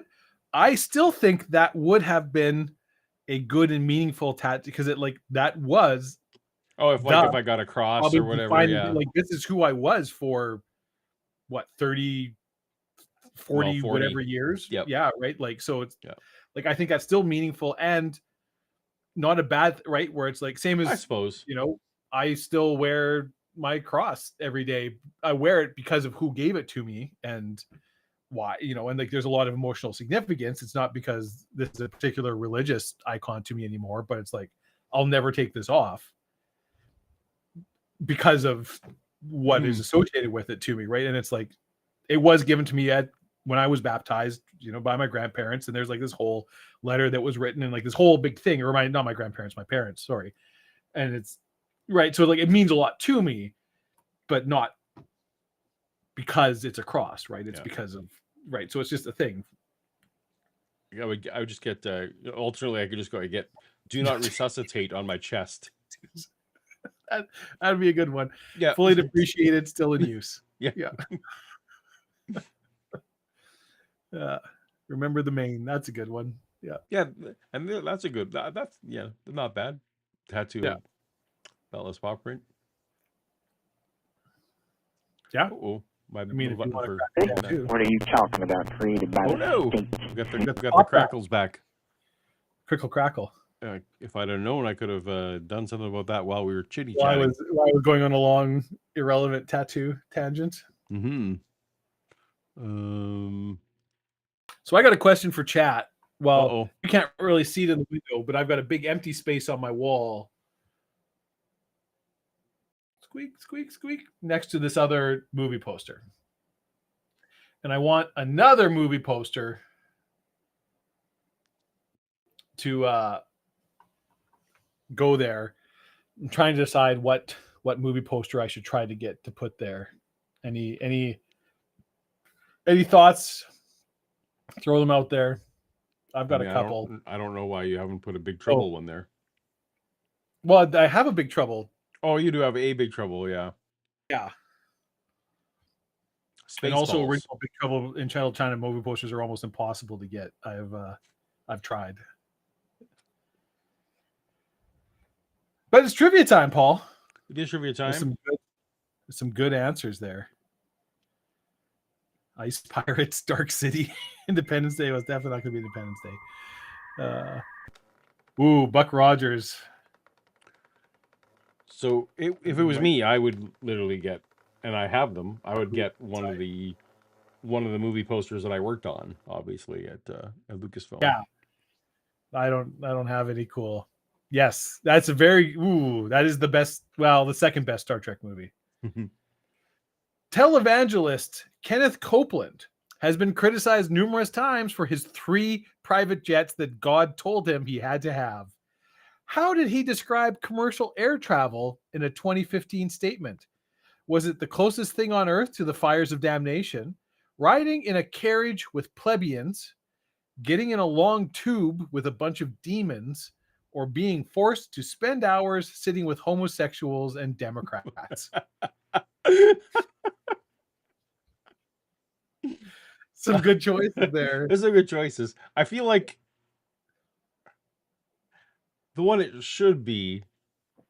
I mean, there's some good answers there. Answers there. I feel like the tube answer is the most like off the cuff describing a plane, but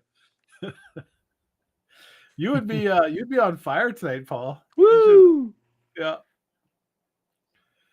I liked the homosexuals and Democrats. That was a great one. That made me laugh. There's an interview. I can't remember I think it was 60 Minutes did an interview with him, and he gets really mad because this guy's like, "Hey, so you said this about commercial air travel?" He's like, "I never said that." And he like shows him the clip. He's like, "Well, here's you saying it." Oh wait, Dave, that was question 5. That was only question. Oh, that's only question 5. Yeah, no, we got another one. Okay, so we got one more. I was gonna let the leaderboard roll up, but let's not. Oh, yeah, no, we got one more yet. Yep. Okay. We were off. We're not good at counting. One created by God in the flesh. The other is created by the state. Oh. Are you with me? What are you talking about? Created by the state?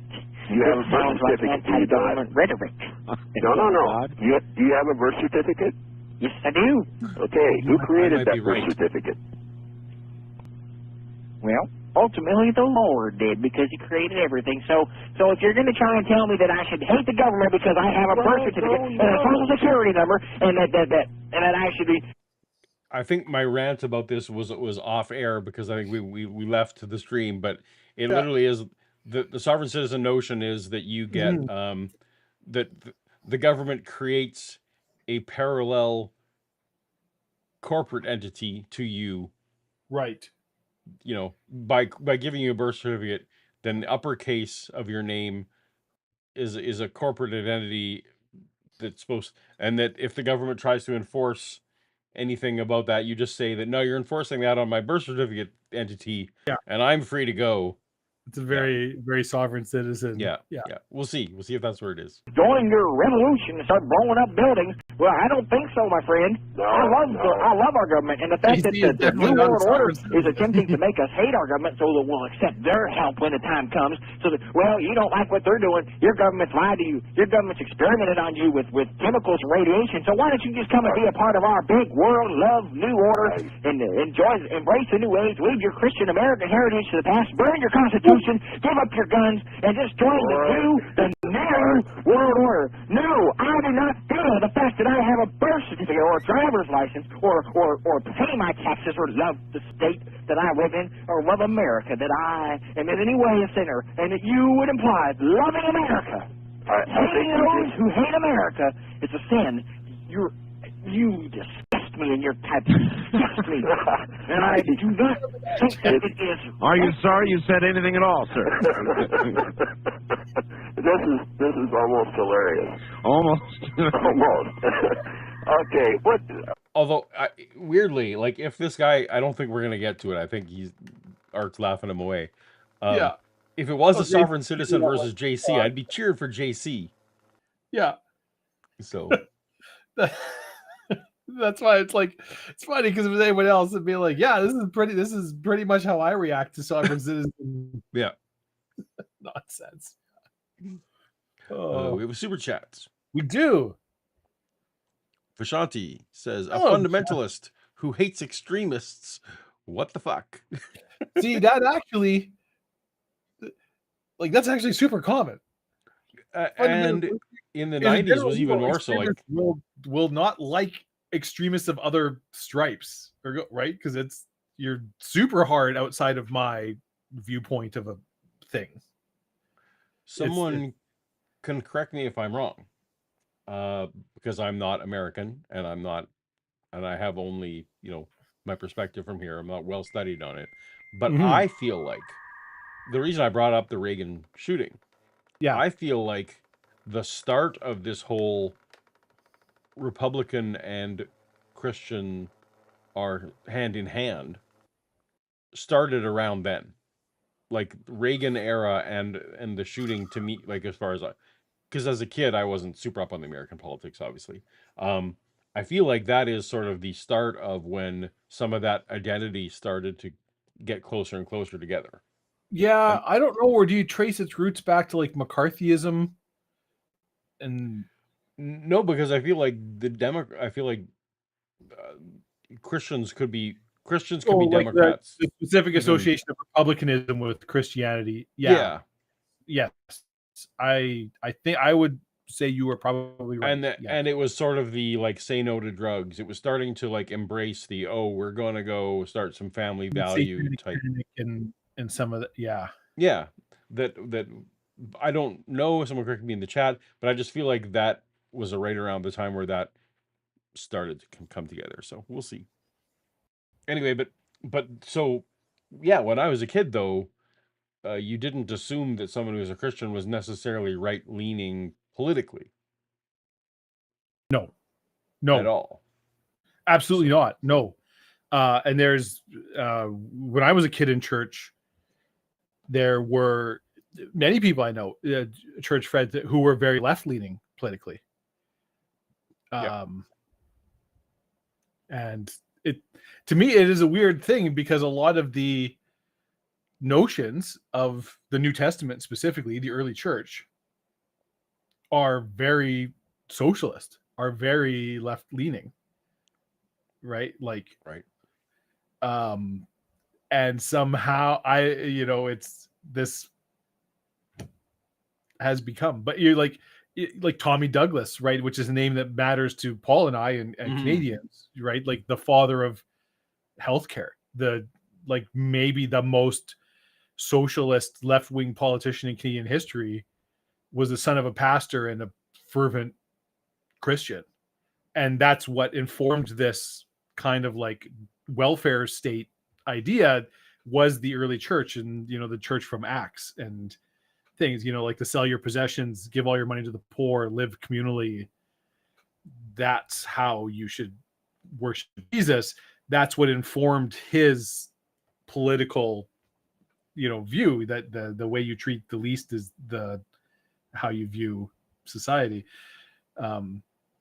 Which, to be fair, like this isn't new. Like, this is an idea in Christianity going back hundreds of years, to a lot of Christians being very active in the abolitionist movement, in giving votes to women, like all these things, right? Where it's like, no, like the civil rights movement, all those kind of things, definitely. Like Martin Luther King was obviously a reverend. Yeah, right. I feel you're right. It is a fairly recent. Yeah, and no, we weren't trying to. I wasn't trying to step on that point from Shanti there. That I was just, for me, I've been listening to a bunch of these 96 things this week. I've been was flashing back to that time where they would have thought what we're doing now is weird, and it is weird. Yeah. So. We have another super chat from Melly, $5 super chat. Thank you so much. I just arrived home to a surprise Toast to Toast show. I mean, I guess this is a surprise. How many minutes of Art Bell have I missed? Well, here's the thing. So we're almost 2 hours in, and we have covered 17 minutes so far of Art Bell content. So very efficient. Yeah, that's on pace for us. It's on pace for us. Yeah. Yeah, that's a Toast. If not a little bit ahead. Yeah, because JC's so good, we've letting it go. Oh, we have another one. I'll let you read it since it's addressed to me. Rosina Keller writes, Dave, white balance exists to fix your shirt. I mean, you're not wrong. I don't know if I can. I probably can. In my camera settings. That's a question for our producer. Yes, that's right. There probably is a white balance in your camera settings. Yeah. You know what? I'll work on that, but not right now. I'm not. Yeah. Yeah. Don't. You're fine. You're fine. It is fine. If it wasn't for the redness of this shirt, we wouldn't even know my white balance isn't great. I mean, I literally have green lights on in my studio. So. Well, but that's because you're accurate color representation isn't critically important to the show. Okay, I think that's the super chats. Yes. All right. One more question. Unless somebody else wants to brave soul, go ahead. What is your definition of humbling? Humbling. Yeah, we're commanded to humble ourselves. I can barely understand. Humbling. Down on your knees. My definition is to get before the Lord and look up at Him with your heart open and your hands together and say, Lord, I am a sinner.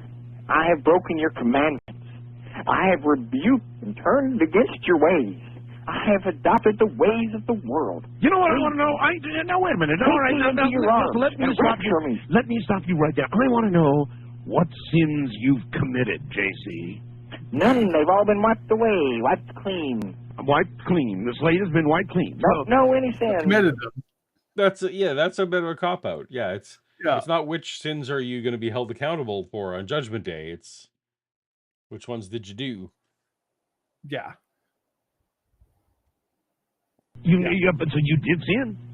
No, I did not. You did not sin. I thought you just said you were a sinner. No. In the eyes of the Lord, I am as pure as the mountain snow. Ooh, are you now? West of the Rockies, you're on the air. You're on the air with Mr. Pure JC. Hello. Hello? Hello. Hello? Yes, you're on the air. Hi. I need to speak with Like, you need to turn off the radio. Caller, come on. I could really hear the Ross Perot in there. Yes. Yeah. Yep. Go ahead. All right, are you listening, JC? You know what this is? Well, it's my best interest. And I have a word for you. What? Okay? Son, come home. You are embarrassing me. Do you understand? What? You are the poorest excuse of a demon that I've ever put on God's good earth. Come home. Right now. What are you talking about? What is this? Get up there and come home. I'm home. What are you talking about? Me. Okay? I'm losing more followers as you speak. Do you understand that? What? Okay? You're not making any... Oh, I understand. This is one of the demons. This I command. Go home. I will beat you. You do not understand. You no, you... Call us toll free at 1-800. Just Oh,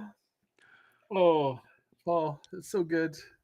Art definitely had the challenge going, as he doesn't really want open like proselytizing stuff. So when people would get into it, he's gotta stir it up, which I don't want on our show either. But yeah, that was just straight up. That was pretty good. Yeah. So I was confused. Was that caller saying, I missed it, was that caller saying he was God and that JC was embarrassing him, or that he was, because he called him, you're the worst demon? So was he trying to be Satan and saying... Oh, so I believe the caller, because if I remember right, I have to go back and listen to it, but the caller was saying, I have like the word or a message from God. Okay. I think the caller was basically trying to saying, like, you're embarrassing yourself and you are misrepresenting God. I got confused when he said, you're the worst demon. I'm like, oh, wait, but he'd be a good demon. Yeah. He is like, oh, I see what's going on here. You're a demon. Oh, yeah. No, sorry. The caller said you're an embarrassing demon or something like that. So I don't remember the caller saying anything about demon. Or I'm making things up, because that's... It could be. Maybe I misheard. I mean, my hearing's not great. Stephanie Helms, for $5, says JC is pure as a mountain goat. Is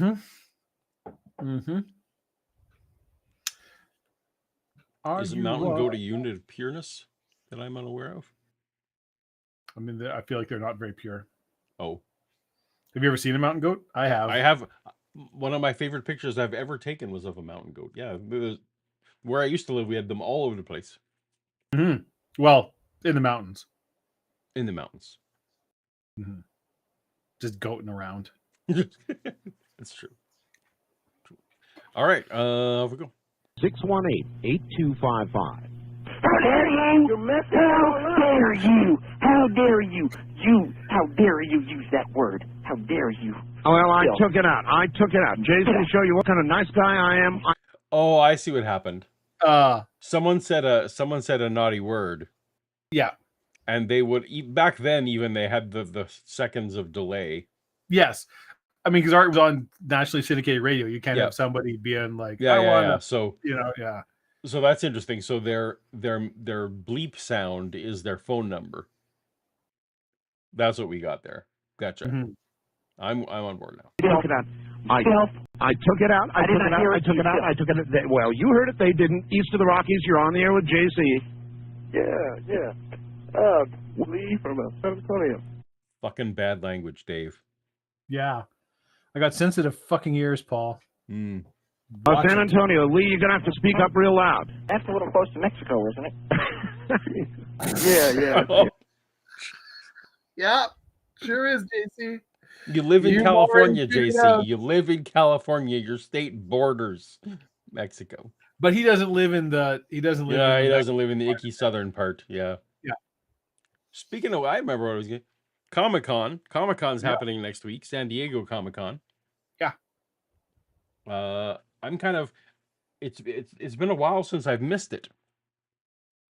where it's kind of like, this even is where the we're year just you're thinking like, about it, it's kind of like, you know what, because I went 18 years in a row, something like that. something stupid. I remember the last year that you and I were there together, which I assume was the last year that you were there. I don't think you've been since without I me. think that's correct. Both of us were pretty over it at that point. Right. So yeah, weirdly, like people know what's up. Anyway, so that was actually when I got my cancer. Like, was then. So that was the last time I went. Yeah. But even regard like the last, because it's like any, like once you've been 5, 6, 7, 8 years in a row, it starts becoming like, well, this is just work. Like it's very well, but busy. also we were literally doing it as work. Yeah, like we're there working, and it's like it's long days. Yeah, like I've never once gone to San Diego Comic-Con as just a badge person who's like, I've always had a job to do while I was there. Which in some ways I feel is the best way to go, because you get to skip a lot of lines. It's true, you do. That's it. Yeah.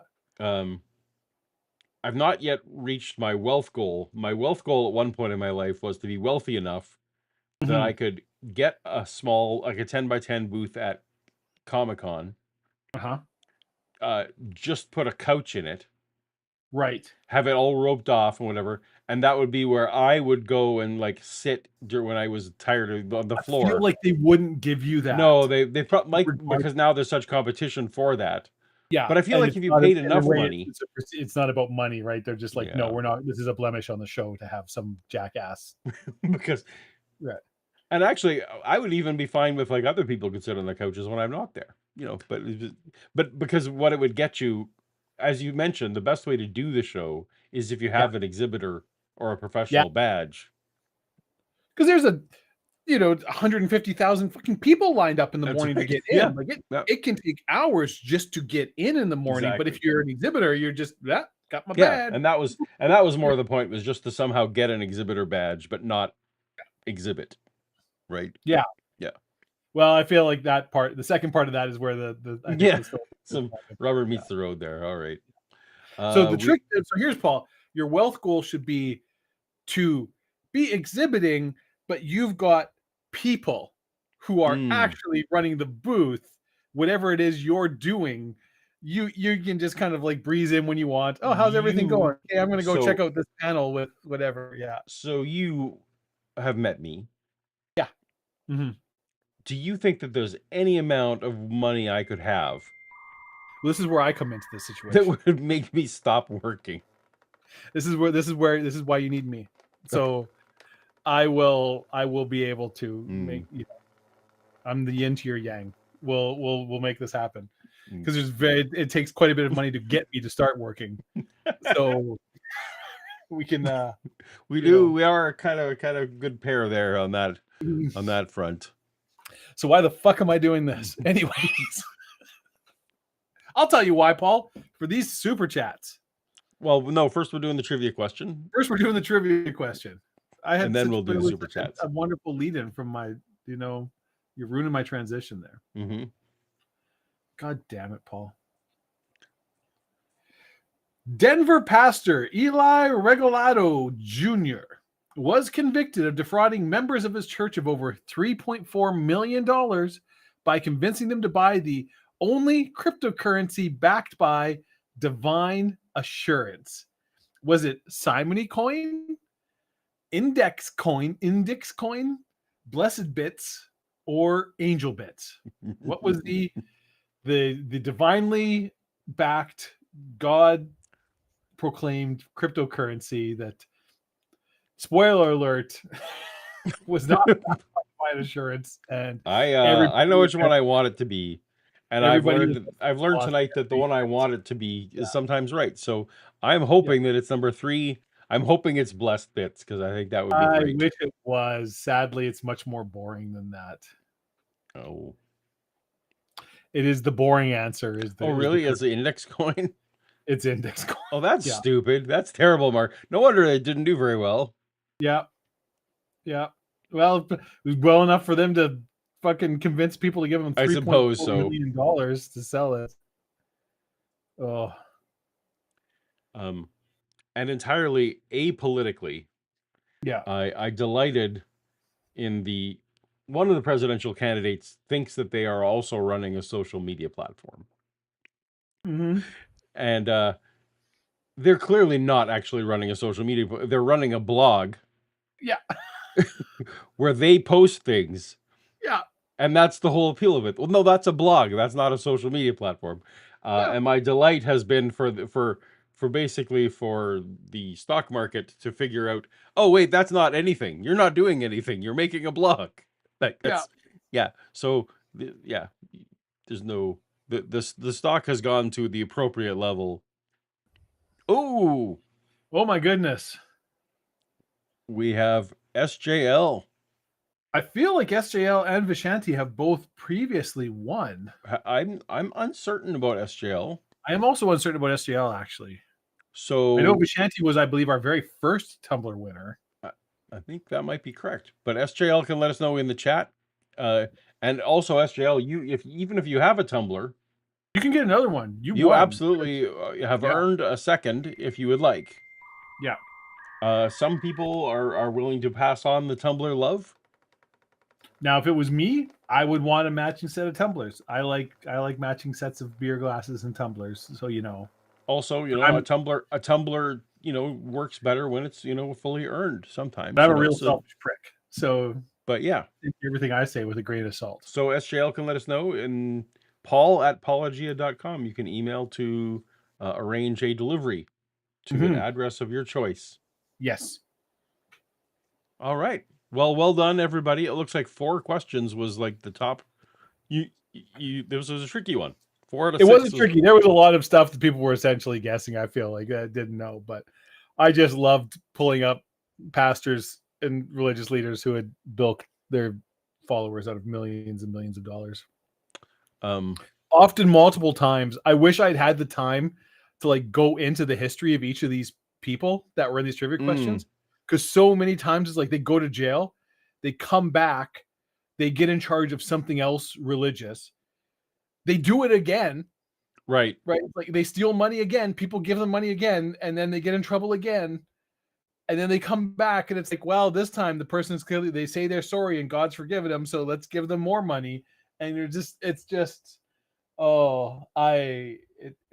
it makes me weep that. It's, I guess, I don't know if it's human nature or what you want to say. People just feel like they want to be fooled. I wish I could say it was religious because it happens. Oh no, it's non-religious ways all the time. As somebody who works in internet information security and ID, it's like the scams that go. You're just like, how did you fall for this? But yeah. SJL writes that they have not actually won before. Oh, there we go. Well, congratulations, SJL. Paul@paulogia.com. Drop me an email. Paulogia.com. And or let me know. Conversely, just drop a comment below the YouTube video when it shows up on YouTube. Well, don't put your address though in the comments. Let the whole world see it. They'll send you cool stuff too. No. Speaking of scam, Dave's like, yeah, I don't know how people fall for IT scams. Meanwhile, definitely put your home address. Yep. Also, we're going to need you to post some nude photos so that we can verify your identity. That's right. Yeah. Also, it's just a weird thing with our Tumblr manufacturer. They can't send out a Tumblr without your social insurance number. Yeah. I don't know. They're really uppity about it. So it's essentially boilerplate, but we really gotta. We're gonna need your last 4 tax returns. Yeah. All right. Woo! Hey, Paul. Yes, Dave. Pegajace has a super chat question for you. Uh-oh. So here's your conundrum, Paul. You ready for this? Okay, I'm ready. I'm looking for the super chat. Oh, there it is. You are offered a free booth with couch at Comic-Con, but, Paul, for you, it also features a coffee table you cannot remove. Do you accept? Okay, so... I feel like I know the answer to this question. The question is, can I prevent other people from going into the booth? If I am the only person who will use the booth and the couch, then I'm okay because I will not put clutter on the table. I feel like even if other people come in, like really you've got you an inveterate workaholic. Like you've got literally nothing to do but keep this coffee table clear. It's well, no, but the point of having the point of having the there's going to be booth. I mean, you're going to have a velvet rope around it so other people can't come into your booth. That's the whole point of the booth. Yeah, I feel like the couch. There's couches at Comic-Con. Yeah. Yeah. So I lost track of my thought there. But you no. So I don't want to spend the whole time sitting on the couch. I wanted to spend the whole time like doing the other things, the cool things to do, seeing the panels, and maybe going to Hall H if I'm lucky, and doing the things. But even though the general public can't, by mutual consent, I mean, no one's physically stopping them. Maybe you got a bouncer, but the booth's roped off. But there is a couch, there is a coffee table there.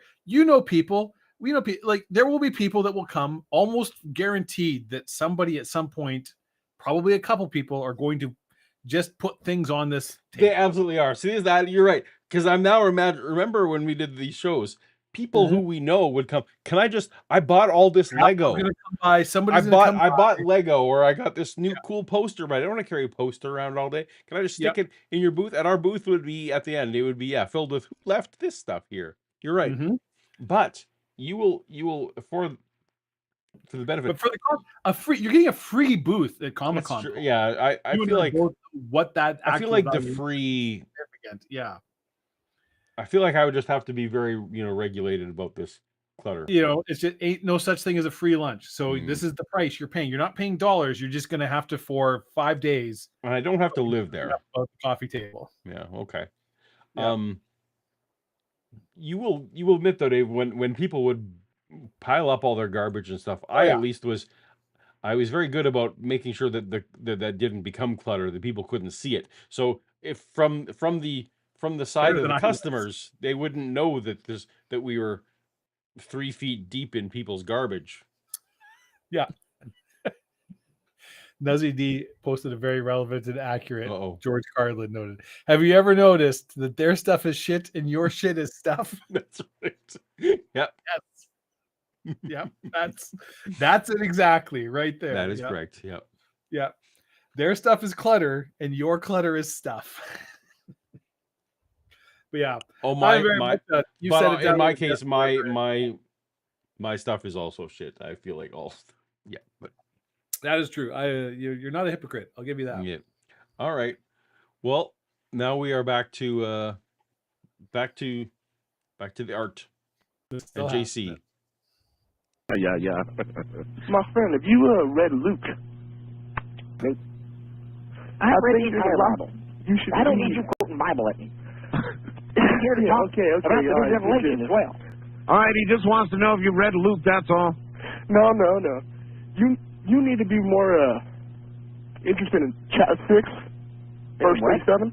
In what? Chapstick? I heard chapstick. I heard chapter 6, verse 7. He's in Luke chapter 6, verse 7. Chapter 6. Yeah. I heard you need to be more interested in chapstick. You need to be more interested in chapstick, you dry-lipped motherfucker. Apparently I missed some super chats, Dave. Did we? Oh, probably. We were in a whole real thing there. We really got into the weeds. So we got this one. We got that one. Oh yeah. Oh, that's right. From before. Sure did. From Brain Crap and from Rosanna. Yeah. I'm working backwards now. Yeah. Today I learned Paul's fetish involves a couch at Comic-Con. Oh, if you think that's Paul's fetish. Yeah. Boy, we got a whole other show planned. But it could be monetized because I'm pretty boring. Yeah. Yeah. Brain cramp. When's that East Coast meetup happening? Don't know. It's a good question. Good question. I didn't know that was one. I feel like you're introducing something. I feel like you slipped something into the question here that wasn't necessarily. I feel like we have maybe talked about it, but in a kind of hypothetical, if we ever went to New York or Boston, we would have a. Oh, that maybe, yeah, but not where I live. I'm as far from the East Coast as that's not true, but I'm very far. That's not even remotely clue. Yeah. Oh, and we already got this one. JC is pure mountain goat, so we got him. Yeah. It was that East Coast meetup question, and the other. Yeah. And Paul fetishes. Yeah. Yeah. Which you're going to need to give me more than $2 to talk about. Yeah. Yeah. If you want to see Paul's Pornhub, favorites list, you're going to have to really fork out at least $8 American. Luke chapter 6, verse 37. He's quoting at you there, JC. I don't need him to. Judge not, and ye shall not be judged. Oh, yeah. How about Condemn that, not, JC? and ye shall not be condemned. How about that, JC? Oh, well, I think that goes for those who are not anointed by the new revelation. I am on the You see, I am working in close proximity with the Lord. God and I have decided. He came to me when he wanted to create the new revelation. You don't seem to understand the fact that I am anointed, and I am close enough to Jesus to judge you. Ooh. Oh, is that right? Ooh. Based on his own say-so. Yeah. You better believe it, because when the time comes and I'm handing down your punishment, you're going to be mighty surprised. Well, it's the worms again and the skin being pulled off you and... Covered in oils. How about this? Luke 6:36. Be ye merciful, as your Father is merciful. All right. I don't have any. I don't hear I love the anything show, you're saying. though. Thank you. You don't have any response to that, huh? That the Bible stuff stops you cold, huh? I don't need sinners to quote the Bible to me. Sinners. All right, west of the Rockies, you're on the air with JC. Yeah, is this JC? Turn your radio off, sir. Okay, just a second. Turn that radio off. We don't No, need... this is Charlie Liberal for the last hour. Who do you think it is? Is this Your JC? listeners are stupid on top of it. I called you stupid, sir. Okay. Yeah, I've got a question. You seem like a well-read man in the Bible. I go to church. You seem like a well-read man. I like this caller. Yeah. You seem like a well-read man of the Bible. Quite often, but I find myself incredibly attracted to my preacher. So what should I do? That makes me homosexual, what's right? that? Oh, no, JC, pause. Be silent for a moment so you might hear. This man goes to church. Pouring. This is from District Brewery in Regina, Saskatchewan, the Lemon Ginger Radler. Because, again, super hot. It's only 4%, but it is delicious, and it is a wonderful beer for a hot day. I'm a big fan of Radlers, or what is it? I would like to like Radlers, but they're still too beery. I feel like I've got a couple I could give you that you would like. I see the grapefruit Radlers, and I'm always like, oh, I bet that's amazing. See, I'm not a huge grapefruit fan, but if you are, yeah, I am. They do definitely still have a beery taste. It wouldn't probably be your thing. So I just go and get Black Flag grapefruits, which are great. Well, see, just do that. Just get like a, seltzer cocktail, something. Yeah. Paul, we got some super chats since we're stopped. We do. Yeah. You'll have to read these ones. Okay. Vishanti, just all around great person, friend of the channel, has super chatted $9 and said, Paul, drop the eggplant kitty cat playlist. Paul, just throw a link in there. Just your top 10 chatterbait hosts, whatever. Just throw it in. Whatever. It's, recommendations. So here's what I don't understand. Use a fake name. Go by Y'all Pens. Nobody will figure it out. No one will ever know. Yeah. Yeah. So here's my so I don't understand even the concept of why a person would have a playlist. Oh, so then it will recommend videos that you based on like, well, hey, you've so playlist means things that have been played. I mean, you can save a playlist of your favorite. It's like Spotify or whatever, right? Like if you've got your but like so I really feel like we're just skating the fucking edge of democracy. I understand why people want to hear songs over and over again. Yeah, right. Yeah. You can't you can't understand why somebody might have a classy adult video that they particularly enjoy and want to watch again and again. Like this particular thing is just really scratches my itch. I understand that I am outside the realm of what. No, yeah. So I don't. No, that seems a little weird. But I mean, in theory, you could understand why somebody's like, okay, I really dig I this suppose. particular thing, or I perhaps suppose. this particular adult performer or something. No, I get like, I no, there's certain movie like, there's like, oh, I'm gonna go see everything that Brad Pitt is in. Like not that. right. But your favorite actor, I get why, my favorite actor's in a thing. Gary Oldman, anytime Gary Oldman's in a movie, I want to go see that. So, Yeah. Yeah. I guess okay. Maybe, but that's not a play. instead of- But that's not a maybe instead of playlist. Gary Oldman, you like, like German women who put out their cigarettes on your tongue. So you have you don't have a Gary Oldman playlist. You've got a different kind of playlist, but it's the same idea. Okay, but so it's not like a playlist like I'm thinking about. It's more like your YouTube subscriptions then. Yeah. So just you can just. Is that a thing? Can you subscribe to a channel? I don't even know. I honestly don't know. I'm talking a lot of shit here, but I honestly okay. I don't know. Yeah. But yeah. So obviously, all my patrons. OnlyFans is a very profitable. I suppose. Hundreds of billions of dollars, the people. So yes, and also I'm very affirmative of people who want to do. If that's how you choose to make a living, all for you. That's content creation, and all for yeah, absolutely. And and people find the content they like, and they subscribe. That's right. To no, that I get, but that wouldn't be That's not what I was imagining as a playlist. Like one might.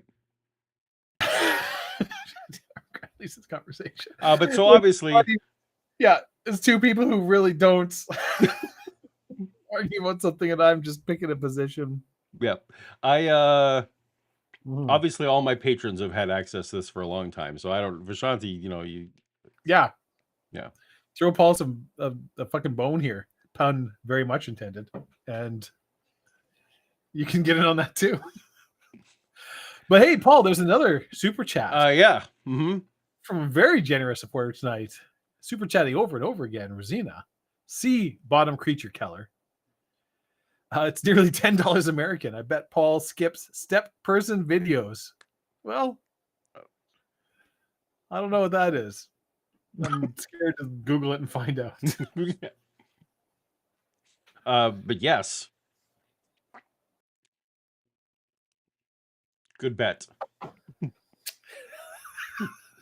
But Shanti really, really wants to know. Just really push hard. Oh, recommend. So I get recommended. I understand. Would be a whole different thing. Yeah. I feel like maybe this is just getting the get on the Discord. This is like an outside of YouTube stream message because fair enough. Gary Oldman porn. Yeah, if that existed, so that would interestingly be one of those things that if you had a favorite actor and you were like, I'm gonna see that actor in everything they do, and then they do some kind of weird adult thing that you weren't into. Yeah, clearly, I'm surprised Shannon must have gone to bed a while ago because she would be all over this conversation. That's right. Yeah. Yeah.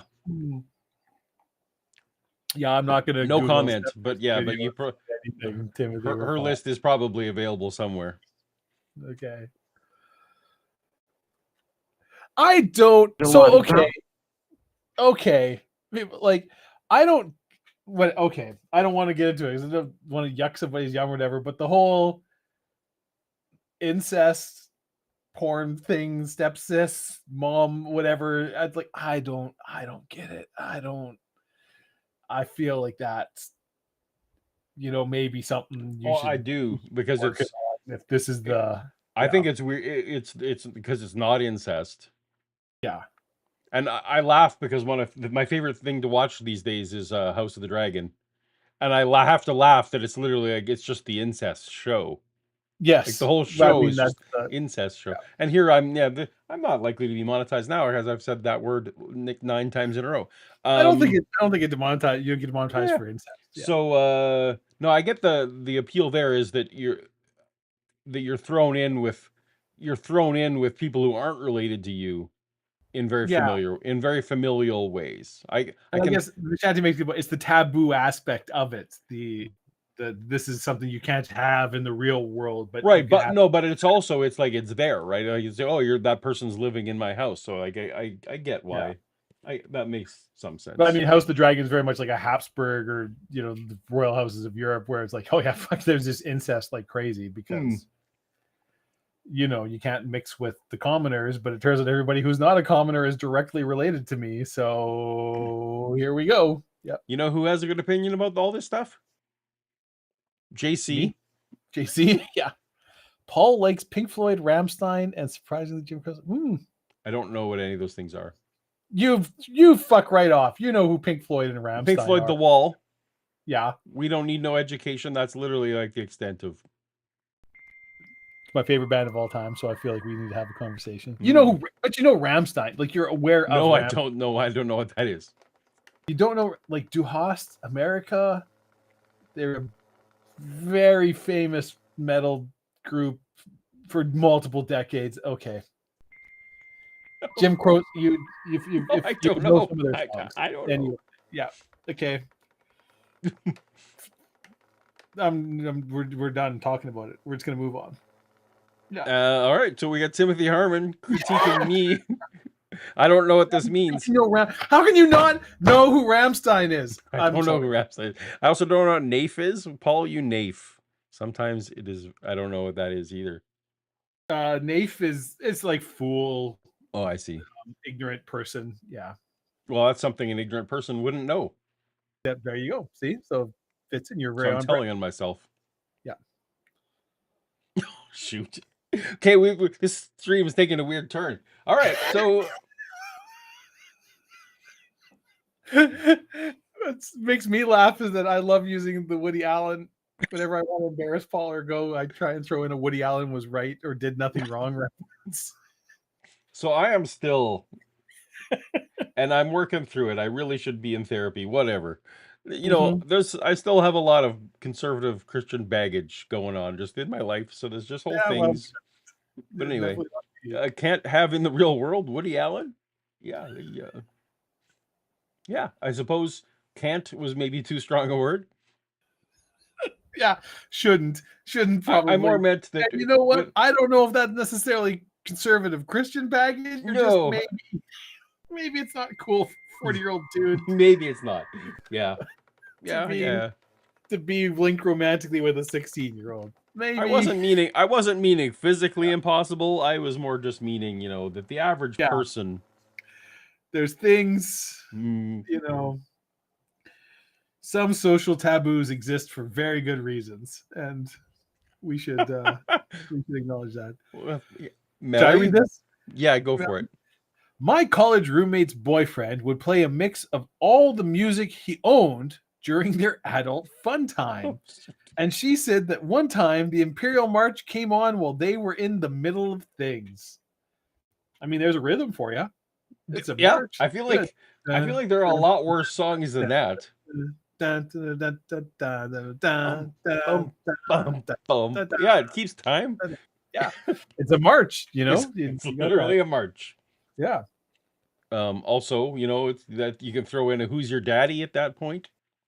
And if you can't take the fucking effort to make a playlist, for specifically adult fun times, come on, then you don't deserve it. Like, take the 3 minutes to throw like your Barry White or whatever.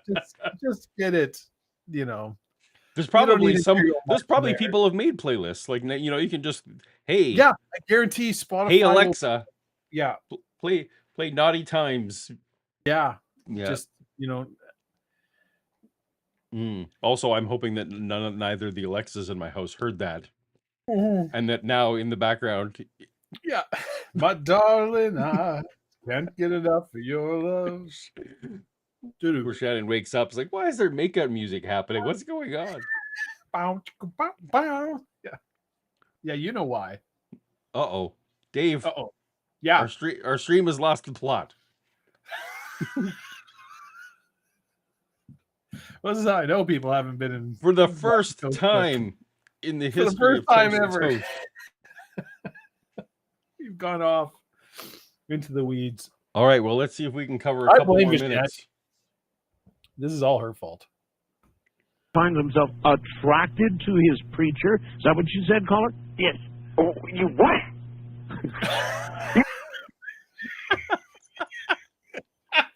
what? What? So that is actually weirdly a thing. Oh yeah. But that pastors, I have been told, having come out, that people who have like been they're literally encouraged to be as handsome and as masculine and whatever as possible from the pulpit. That is literally like some level of attraction there is helpful versus.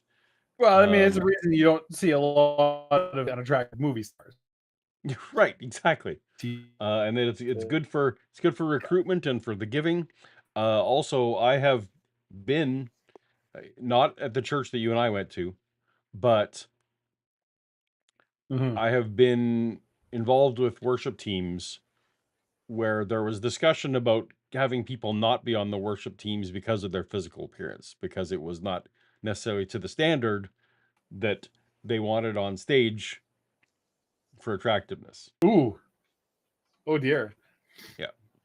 I've never been in that situation or involved in. Yeah. And of course they weren't saying it. They weren't saying it, but they were clearly saying it. It was one of those. There's a church my sister went to for a while that you also went to in a city near the Rocky Mountains. Yep. That I could definitely see that being. Did we lose it? People are saying they lost me. I'm here. Oh, and you're kind of a little bit more you're a little low res right at the moment. Garbly, little ago. I've been thinking you're about 8-bit. You're 8-bit, Dave. Right now. Internet providers, because I've been dissatisfied with what I got going on. Anyways, that's a conversation for another time.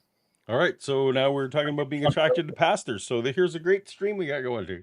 You're attracted to your preacher. Yeah. Of all the depravities, is your preacher a man or a woman? I would think a man. He's a man and I'm a man, and I have these horrible attractions and get sexually aroused. I'm not sure what I should do. What what should we do?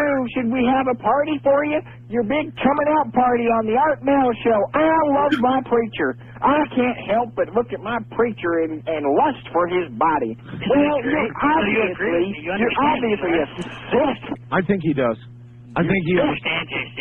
You're getting in touch with your feminine side, aren't you? He said you're getting in touch with your feminine side, JC. No, I'm a man. God created me entire 100% man. First-time callers, area 702-727. Callers. That was clearly a troll, but it was well done. Yeah. So. Well. 222. JC, get yourself some help. JC, don't get carried away. I can't let you use phrases like that either. First-time caller line, you're on the air with JC. Oh, so that phone number I should have picked up. JC said something he wasn't supposed to, and that's why we got the phone number. Yes. JC. Yes.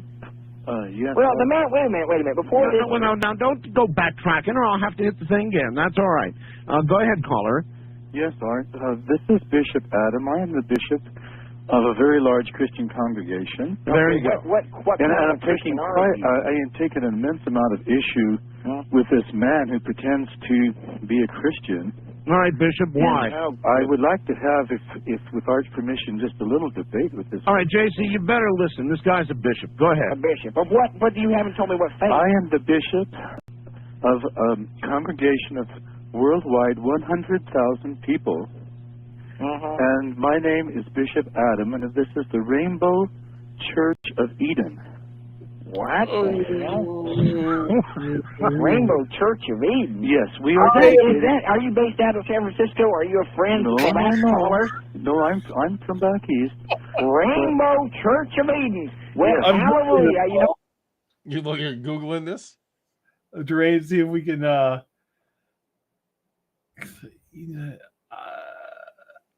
I feel like this may also be a troll. Yeah. Who made up this name? I can't find anything about the Rainbow Church of Eden, so yeah, this may well have been just the provocative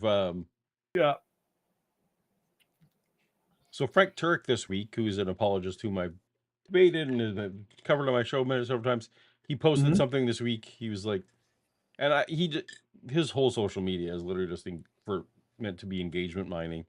How do we claim back the rainbow as a church for Noah? Yeah, but it was but he didn't specify, and he also didn't specify from whom. But it was, you were supposed to understand. Yeah, that's a good clickbaity. What it meant. Yeah. But I guess for me it was always like, well, really the rainbow is just, even in the Christian circles, it's just next time God kills all of you. Yeah. He's not going to use water. He's not going to use water. He's definitely still going to kill all of you. It's not but it won't be water. It's not necessarily good. Like even when I was a kid, I feel like just let it go. Just let the rainbow go. The rainbow go. All right, so take the L. Take the L, as the kids say. That's something the kids say, right? Take the L. I promise next time it won't be with water. Yeah, it's gonna be with weird beasts with a lot of eyes and locusts and various other things. Yeah, and giant prostitutes from the Middle East, and yeah. Well, I think I'm just going to quit going to my Baptist church and just join up with the Rainbow Church of Eden because you're the bishop of 100 people. Yes, please, we would enjoy your conversion. Don't because give me your... we are dedicated to the true Christian way as spoken in the true Christian way? The Essene Gospel of Peace, translated as one of the Dead Sea Scrolls. Tell us about what Jesus. Oh, good. Is Kip still in the chat? Probably not. No, he's long gone. Yeah. The Essene, there were no Gospels in the Dead Sea Scrolls. Now, I guess I don't need to really critique a guy who's making up his own church on the fly as he goes. Yeah, he's just using words that he's heard before. Yeah. These scrolls are the worst hoax in the world. The real Jesus is not as by the evil, mind you, who are over in the Mideast who are attempting to destroy Christianity. Please have a respect for a bishop and let me speak. Well, and we are dedicated to the restoration of innocence in Eden, as it was in the beginning. Well, that all goes back to the fault of Eve. If she hadn't have done the thing with the apple, then we wouldn't be here right now. No. Women are weak-willed and can't sexism. resist sinning and dragging a man down. Sounds like you've been drugged down too. And you want to return to Eden so you can partake of the apple some more, I guess. No. This is the innocence. You see the. So, JC, your theology is a little weird. Your whole religion is about returning back to Eden. That is actually ultimately the point of the arc, as they say, for the Jesus coming back, is that you all get, go back. Are you paying attention, Dave? Are you with us? Sorry, there is an alert, a work related email. Oh, I see. No, then you're good. Yeah. Do you need to? I apologize. Do you need to hop off for a minute?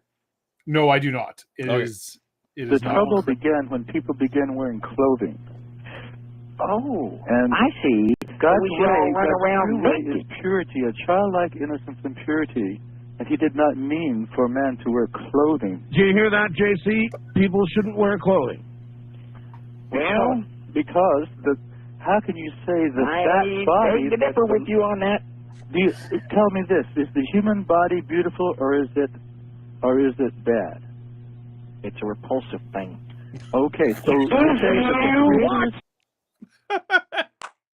I mean, all right. I think we all know where JC's.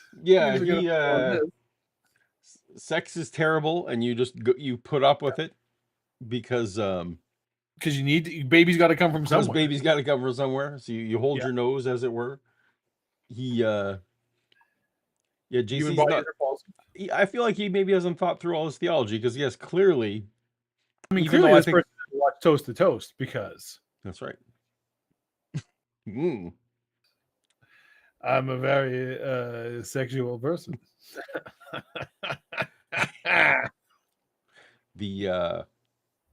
Clearly God's intention for Adam and Eve was that they just stay naked. Yeah. Because it wasn't until they sinned that they clothed themselves. Yeah. That's right. Mm-hmm. So I don't know what kind of playlist that puts God has, but yeah, he's got some kind of dude, playlist. Relax. It's just a penis. Just let it go. Let it go. Yeah. Wanted in a sexual what? A repulsive thing that doesn't make sense. What? What do you mean the human body's a repulsive thing, Jason? What do you mean? The naked human body is disgusting. You must keep it covered. Our sexual parts show in the lust that would be generated by a naked society. This is an excellent segue, as Rosina points out, to our sponsor today, Pants. Do you have one of those disgusting bodies? Mm-hmm. You need so many pants. of us do. And don't worry, pants are there to hide your shame. Yeah. And keep you warm. Let's all face it, most of the world doesn't live in a beautiful temperate zone where it is comfortable to walk around naked 24/7, 365. If you, like so many people, live like me, where it is winter for 8 fucking months of the year, Exactly. below freezing, below the freezing temperature of water for 8 months of the year, you're gonna want some pants. All right, you're probably gonna want a good thick pair, maybe 2. Just pants that right up, because your skin will freeze. It will break. You will die if you walk around naked outside for most of the year. Not today though, because today it's again 105 degrees Fahrenheit, 30 degrees. See, I'm confused by this super chat though. See, pants should be illegal. The human body is a dusty, dusty, beautiful thing. Yeah. Okay. Pants should be legal. Don't you hate pants? I feel like we need some kind of pants equivalent for the First Amendment for pants. It's like everyone has the right to wear or not wear pants. The right to bare legs. Mm-hmm. But also the right to wear them. I feel like, either I mean, you can wear muscle shirts. That's right there in the Constitution. You have the right to bear arms, but you don't have the right to bare legs, which I feel was an oversight by the Founding Fathers. Mm-hmm. They wore pantaloons. I mean, they did. That's actually... Which are kind of like capri pants. Yeah. And culottes, which were kind of that sort of silk knee breech pants that the rich wore back then. Maybe you could connect up with your contacts over there at Pants and to see if they have any pantaloon plans for coming seasons. Oh, they do, Paul. They do. Big plans. Big plans. Excellent. Yeah. Would drive this world into a hedonistic orgy of evil. Long johns count as pants, Paul? Who in the what now? Do long johns count as pants? I feel like long johns are underwear. I agree. Yet I also feel like if you're wearing long johns and like walked out to get a newspaper or something, you no have one's really like super blink. Like you got all the important stuff covered up that needs to be covered. I mean, but you you're do gonna probably get a couple. Yeah.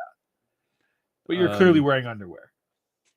Yeah, it's like wearing boxer shorts on the side, right? I know. Like, I guess like this is basically shorts, but everybody understands this is underwear and what you're doing. I guess for me it would be like salute to someone. Like if that's something you're comfortable with, good for you. Yeah. I wouldn't care if my neighbors did, but for me that wouldn't be the right thing. Yeah. However, weirdly, I would go out. I have definitely taken the garbage out in boxers. So why would I? I'm very obviously my. But I feel like even when you did it in your head, you were like, I probably shouldn't do this, but fuck it, I'm just not putting on pants. It's fine. Maybe. But you still, in your heart of hearts, was like, no, I'm wearing boxers and putting out my garbage. Like, this is, Well, I think my rationalization was if someone's just driving by, they're gonna think they think I'm wearing shorts. Right there, keyword, your rationalization. Yeah. I was rationalizing. You're like, So I'm explaining why what I'm doing right. is okay. And so I think we're getting. Thank you, my therapist. We're getting to. Whereas like long johns, there's no way someone's driving by. Like in my head, no one's driving by and saying, "Oh, those are just weird pants." No, he's done a bad thing. All right. I've never had a pair of long johns with butt flaps. Have you? No. No, that definitely exists. Like I've seen them, but I've also not had a pair of long johns since I was like 9 years old. I have a pair or two floating around, but left over from when because I was weirdly stubborn and just was like, no, I refuse. I would rather be cold. But I used to have when I used to work outside. So you're outside. Yeah, you had very good reason. Like, oh, that's because you gets like minus 35. It's like, oh, it's fucking cold. That ain't happening. Yeah. Body beautiful, or is it bad? It's a repulsive thing. Okay, so a repulsive thing that doesn't make sense. What do you mean the human body's a repulsive thing, Jason? What do you mean? The naked human body is disgusting. You must keep it covered. Our sexual parts show in the lust that would be generated by a naked society would drive this world into a hedonistic orgy of evil. Hedonistic orgy of evil. All right, JC, we're out. To be fair, is there any other kind of orgy? Yeah. I feel like in modern days, art would be checking, hey, is that domain name available? Hedonistic orgy of evil? Oh, yeah. .com. Yeah. .org. Time. I've given you your hour. Your hour in the sun. One more thing. One last thing. That you are all deluded by the devil. He has covered your eyes and clouded them in a mask of evil and distortion. And that you better get God and Jesus in your life or you're gonna burn. Simple as that. See you later, JC. Bye. Hi, JC. So, that's obviously a natural, break point. Mm-hmm. That said, we haven't, we traditionally would go a little bit longer on our show. Yeah. Obviously, there's more of this queued up. There's 4.5 more hours of it, by the way, to get queued so up. Much more. We can do more, JC. How are you feeling? Do we want to end on the high note? Oh, you've already poured a drink. Well then. So I don't know, but you tell me. You've had a long day. We have stuff we can talk about too, Paul. That isn't JC related. That's not the point of the show, Dave. It isn't the point of the show. We can't just be talking about random things. The audience will be confused. I mean, we've already talked about Neozoic. I feel like we could talk about Afterburn, which we have not talked about on this stream. We haven't, no. Or we could just walk away from that. We can just leave that for another day. It's out there. It's in the world. It's in the world. This is public knowledge. So Afterburn, here's the weird thing. At this point, I have no idea when or where it is going to be released. I don't know if they need 1.5 years of post-production. Yeah, I mean, it's just, the primary filming's done. There's a lot of work to be done. It's a movie. Yeah.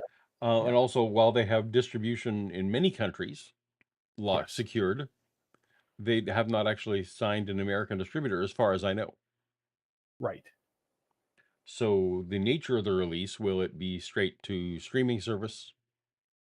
Yeah, TBD. Or will it be a theatrical release? I know they're pushing hard. I know they're alone will get it some kind of North American release, whether it be a streaming they wouldn't have secured their financing if they didn't have some kind of they just they wouldn't. No one would have funded them if they didn't think that this was going to have a North American release. It's now maybe nobody in chat knows what we're talking about at all. I'm hoping they don't. Are you gonna? So one of the comics that Paul was involved with and co-created under the banner of Red 5 Comics was a title called Afterburn. You can Google it. You can find it. You can read it. I'm not going to get into a whole plot synopsis, whatever. This comic is being made into a major film. Dave Bautista is involved. There's another name. The lead character. Yep. Is Joe Afterburn. The main character. Joe Afterburn. And this, so primary filming is done. It was filmed on location. This is a thing that's happening.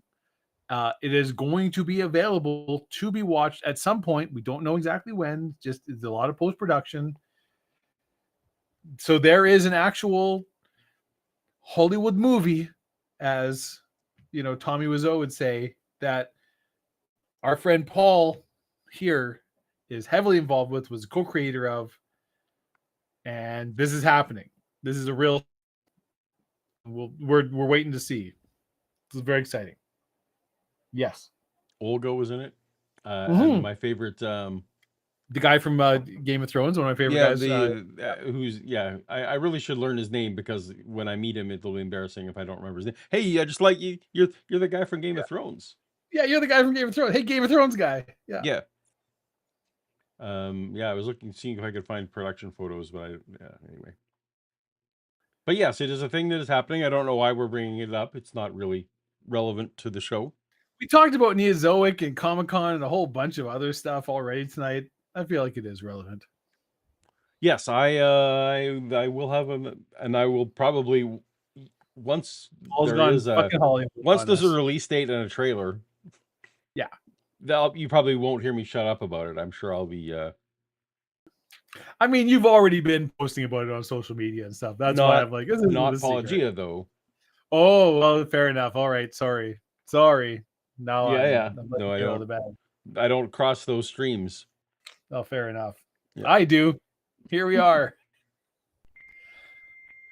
Now we're getting a whole other conversation kicking off. This is just like the Pornhub playlist. How was I involved with the movie? Well, it was based on the graphic novel that I co-wrote. So my primary involvement that I enjoyed was I got money. Yeah, which is really nice. Yeah, that was my favorite part, was when the money came in. Because correct me if I'm wrong too. Like it was optioned a number of times, right? Yeah. So the first time it was supposed to be with Spider-Man 1, Tobey Maguire, right? Was gonna star in it, and it was optioned with them, and then it was going for a long time. It was going to be Gerard Butler. Was going to be the lead, and so we got, I not to be crass about it, but I mean, and the amounts of money we're talking about here are like they're not life-changing amounts of money here. These are tiny. We're talking about like thousands of dollars. Yeah, dollars, right? It's no one's making a movie every 10 years and now I'm rich. So I can to break down for people in the chat who might not know, so there's optioning and there's buying the rights. And optioning is much cheaper, and where essentially a movie studio or an interested party will option a novel or a comic script or something.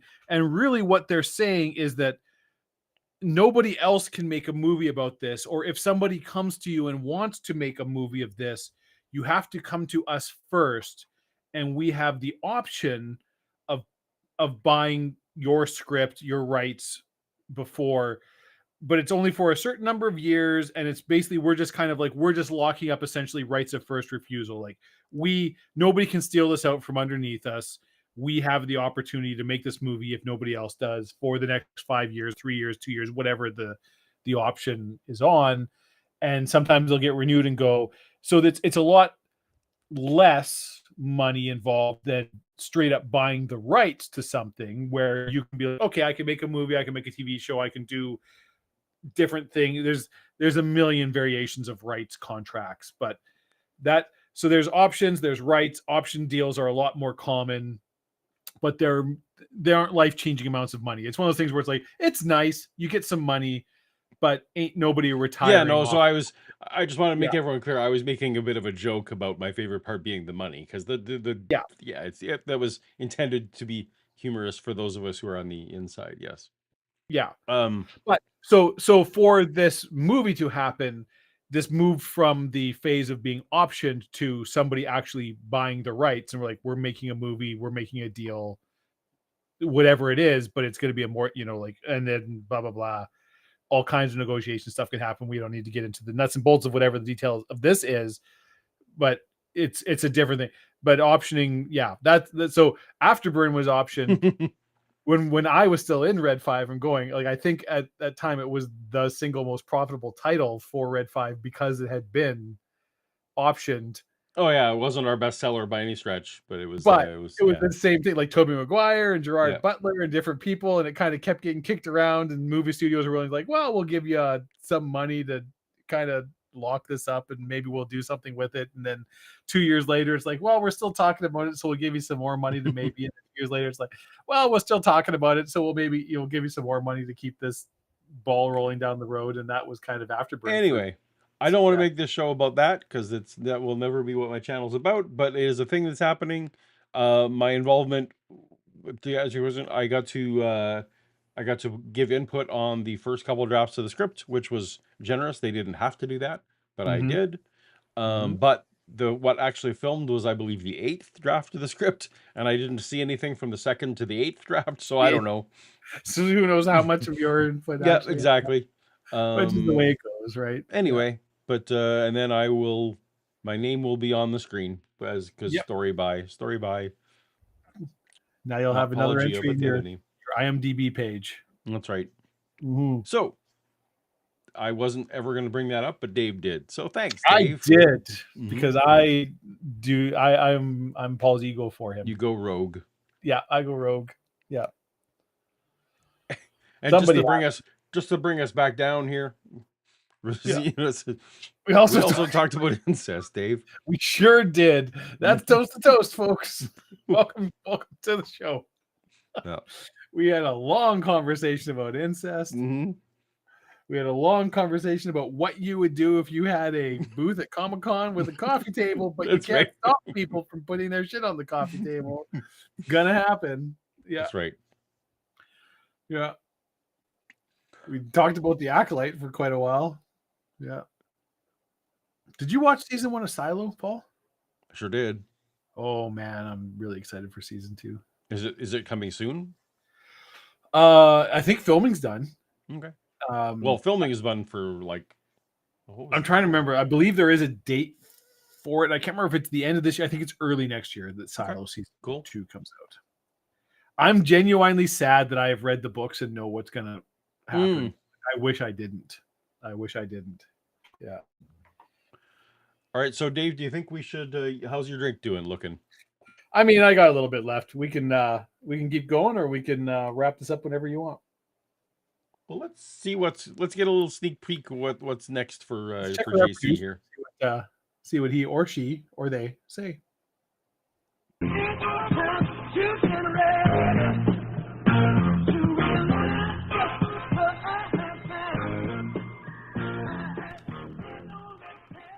There you go. Hey, hand. West of the Rockies, you're on the air with Willie Nelson. Good morning. Yes, it would figure that you would have on your program a dope-smoking, tax-dodging, government-hating hippie. That would figure for you, one who was murdered not 39, but now 43 people who you sent to their dooms by watching a comet. Hold on. Is that JC pretending to be Willie Nelson? Okay, so I don't know if you know this, Paul. That was a super low blow that JC just threw and probably genuinely upset Art. Okay. So he is referring to the Hillbop Comet and the Branch Davidian Church, where a lot of people died. And there was a lot of hubbub at the time that Art Bell was in a lot of ways directly responsible for this because of his reporting. And he kind of went on a tear for a while defending himself and and going on, and it was a thing with him. He was very upset that people were like, your irresponsible reporting of throwing people out there who were like, this is a UFO and these are, a sign from the things, led directly to this church, because Coast to Coast was so popular at the time, as like, it was a huge radio show, and a lot of people were like, you, Art Bell, are directly responsible for what happened with David Koresh and the Branch Davidian, and you need to own up to your responsibility for this. You can't just irresponsibly report whatever and get away with it. And Art was genuinely very upset about this. So I'm curious to see what his response to this is. Yeah. We'll just get this one super chat out of the way before we yes, move on. Brain Cramp, $5. Thank you very much. Brain Cramp, long time viewer. I think I speak for everyone in the stream. We're all proud of you, Paulogia. Paulogia. I'm not. Dave's not. I'm just kidding. I am. Thank you so much, Brain Cramp, and everyone in the chat. Appreciate. But yeah, that's a separate part of life. Yeah. Anyway, that's all. Yeah, I might be getting my comment called. So I can't remember the one that was involved with Hale Bopp and everybody. So yes, sorry, David Koresh was Waco. I'm getting my yes, Marshall Applewhite, Heaven's Gate. I crossed the street. I mixed up my things, but yes, it was the Marshall Applewhite. It was the Heaven's Gate. That was the one that was directly attributed to Art. It was not David Koresh. Billy, this is a fellow named JC. Features himself to be a preacher. Country and Western, but you give it a bad name. Well, how about someone like Hank Williams, who sings good songs about the heartland? This is JC. Features himself to be a preacher, Willie. Oh, he's doing great. Wait, Willie Nelson was the guest on. Willie Nelson, the real Willie Nelson, was apparently the guest. Oh yeah. Okay. I thought. If we want to, we could pull Willie Nelson. Been on. George Carlin was a guest on. He actually did real interviews with real. Yeah. I just got confused there for a second. I thought JC was pretending to be Willie Nelson. Well, he kind of was, but yeah. Yeah. Okay, I get it now.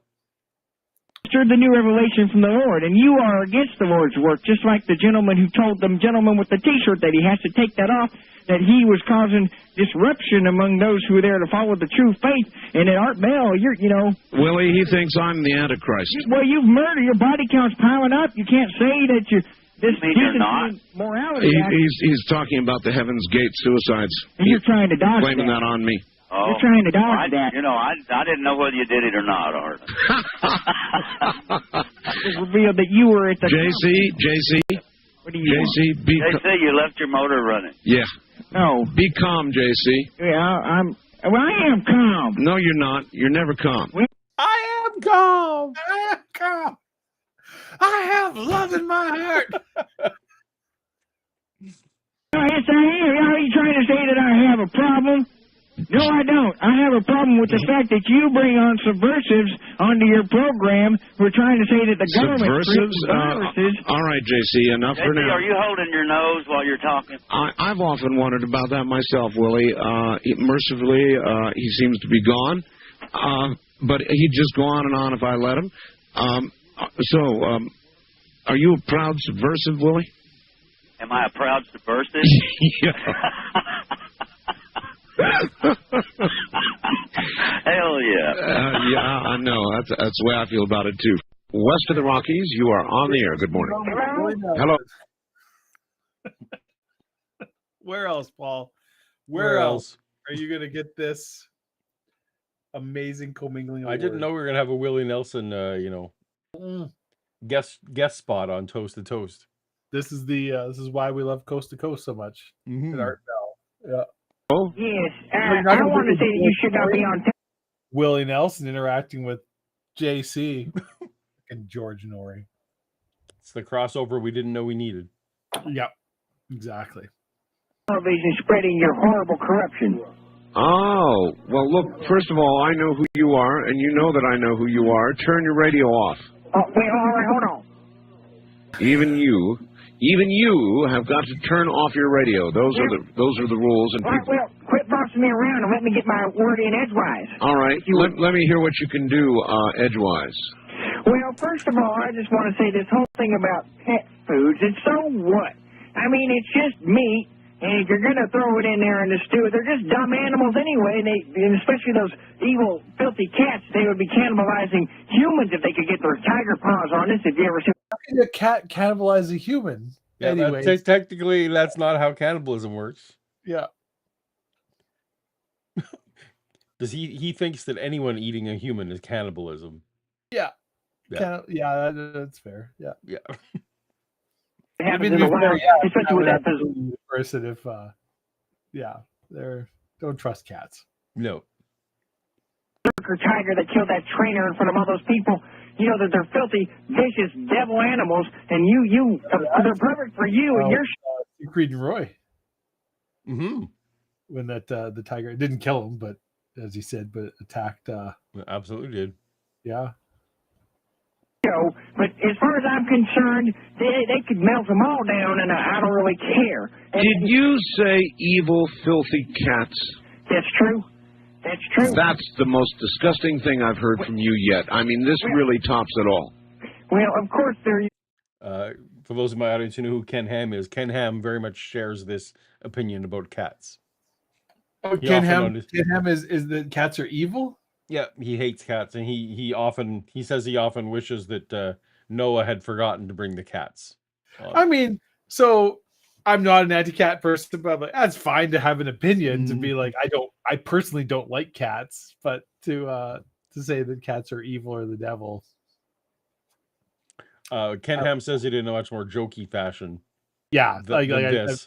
But I still feel like in his heart he actually would like to express it the way JC. I mean, I'm deeply allergic to cats, so I actually kind of sympathize with the view. Although I like cats. If I could, I would have a pet cat, but again, incredibly allergic to cats. So, like, I'm allergic to dogs, but I'm allergic to cats like 10 times worse. Oh wow, it's so much worse. Yeah. So like I can somewhat kind of be around and tolerate. It's like cats. No, I can't. I can't be around a cat. It really bothers my allergies. But it's weird because I had cats as a kid growing up. That's probably the problem. Cats. Yeah. Too much. Well, my allergies didn't pop up till I was a teenager, and then all of a sudden I'm supposed to lick the cats, Dave. But they're fucking delicious. Why would God make them? That's what Alf says. Yeah. That's exactly. I watched too much Alf when I was a kid. That's right. It's that slippery slope that Alf caused a lot of kids to. The Melmackian philosophy really, that's right. really spoke to me. It was a dangerous show. It was Frankly, it was an irresponsible show. Kids were just trying to eat cats. Yeah. Yep. They're familiars. They're used in witchcraft, and what they do is they go out and they entrance people. Oh, so now you're saying that cats are evil, is that right? Well, inherently, that's correct. Hello? Meow. All right. Now listen, and another thing is about this adultery, that horrible hussy slut going around defaming our military should not get out of this, should not be able to wiggle out of this, her little ways. Which hussy slut was defaming the military in the I don't 90s? even know. I have no idea. Yeah. Okay. Yeah. You know, she should be tried the way a man is tried and punished like a man. If she wants to play like a man, if she can't take it, then she should be. You know, it's another sign of how they're infiltrating and demoralizing our military. Wait, does JC think that if a military male is sleeping around, that they try them for that? I mean, I don't presume to. He wanted the person to be tried like a man. You know how men are constantly getting in trouble for their sexual exploits, famously in court. What are you talking about now? What is this? Clearly, it was something on the show earlier. Yeah. Vishanti's hypothesizing it might be the singer of the Dixie Chicks, which was a Could thing. be. Could Yeah. be. Yeah. Technically, as far as I know, the Dixie Chicks were never actually in the military. I mean, not any military you know of. Hmm. The Secret Wars, Well, Paul. JC is in the Lord's army, as we established last time. He's God's 10-star 10-star general. Yeah. So that's probably the military he's referring to. Probably, yeah. Well, what do you say about a man who gets away with it? What's that? I said, what do you say about a man who gets away with it? Gets away with what? Gets away with adultery and the good old boys club. Burn in hell. This is how the whole New World Order. What this is all about is breaking down our military with immoral, evil people. Well, at least you're consistent there. Well, she. I finally found something I can give you points for, but if you don't like cats, I don't know about you at all. Well, I don't like them. They're filthy animals. You know what? Whenever they come around my yard, I shoot my air gun at them, and I've hit a couple. You shoot cats? They go squalling out of there at 1,000,000 miles an hour. It's the funniest thing I've ever seen in my life. Praise the Lord and pass the pellets, huh? Well, when they're the devil's animals, it's okay to eviscerate and destroy them. The devil's animals. And you and your guests have just been more subversive, and you're getting crazier than I've even thought that you could be. You really do love me, don't you? So as far as all your deals of diseases being made up by the government and loose. The government's just making up diseases. Yeah. Yeah. Yep. He's got a lot of ideas. He's got a newsletter. That's right. I would like to subscribe to your newsletter. Yeah. Upon the population, that's such idiotic. You embrace every word I say. You hang on every phrase, don't you? Take away our guns so they can send us in like it happened in Chinaman Square, and they can roll over us with the tanks and just. No, it's just like the famous massacre in Chinaman Square, Paul. I wasn't going to repeat the words that he used. I was going to say maybe that he means Tiananmen. That's where it was. It was Chinaman Square, where the tanks rolled over protesters. Famously. Oh, man. Because the government wants to take your guns. Yeah. Oh, wow. Okay. And you're just helping facilitate that. Anybody who shoots cats with a pellet gun ought to have the gun taken away. No. You see, you're the one who's behind the defamation of our politicians by saying that they're corrupt and crooked and evil. How can you say that about them? They are. I know. Our government is a beautiful thing, and people like you and Tim McVeigh who want to tear down our government you should not be on the airways. Now you're putting me in the same class as Timothy McVeigh. You have murdered before 39 people out chasing a comet. I'd say that's a pretty high body count. I murdered them? That's right. I murdered those people? Yes, you did. Oh, really? Well, as far as I'm concerned, you might as well have been there and pulled the trigger on each one of those. Is that so? JC, I'm curious. If I were to tell you to walk off a pier, would you do it? I would not, because I do not take commands from Satan. Walk off a pier, JC. I don't think so. Go on, take a long walk off a very short pier, JC. Your worship of Satan is so apparent here. I love using you. this voice. I love you, JC. Satan and I love your voice. And that I love everything you say. As far as I'm concerned, the city councilwoman should not be looking into UFOs. She should be trying to balance the budget instead of playing around with spaceships. You're cool. I actually agree that maybe spaceships isn't maybe at the civil level, maybe the city level. that's probably outside the scope of the jurisdiction of the city. Maybe they should. I mean, unless the UFO lands in the city, then clearly you have jurisdictional things going on. Yeah. We got a super chat there, Dave. We do. Dave, Antifal D1 immunoglobulin Y antibody containing egg ingredient lowers allergen levels in cat saliva. So is that something I should feed to the cat, or I should be taking. Also, we are not a show for medical advice, so I have not vetted this. So Yeah. for anyone watching, neither Paul or I have degrees in any kind of health science fields. Nope. We're not experts. We do not have any kind. However, of, do your research, as they say. Yeah. I mean, I'll throw that. I know some people. I know some people in the field. Yeah. Also, I'm wondering, is it that the cat becomes less allergic to things when this happens, or you become less allergens? I don't know. Dander and whatnot. But Rosina, we appreciate this tip. That's a good hot tip. Good hot tip, hot take. We will see. I mean, I'll legitimately throw it out there. As always, consult your doctor.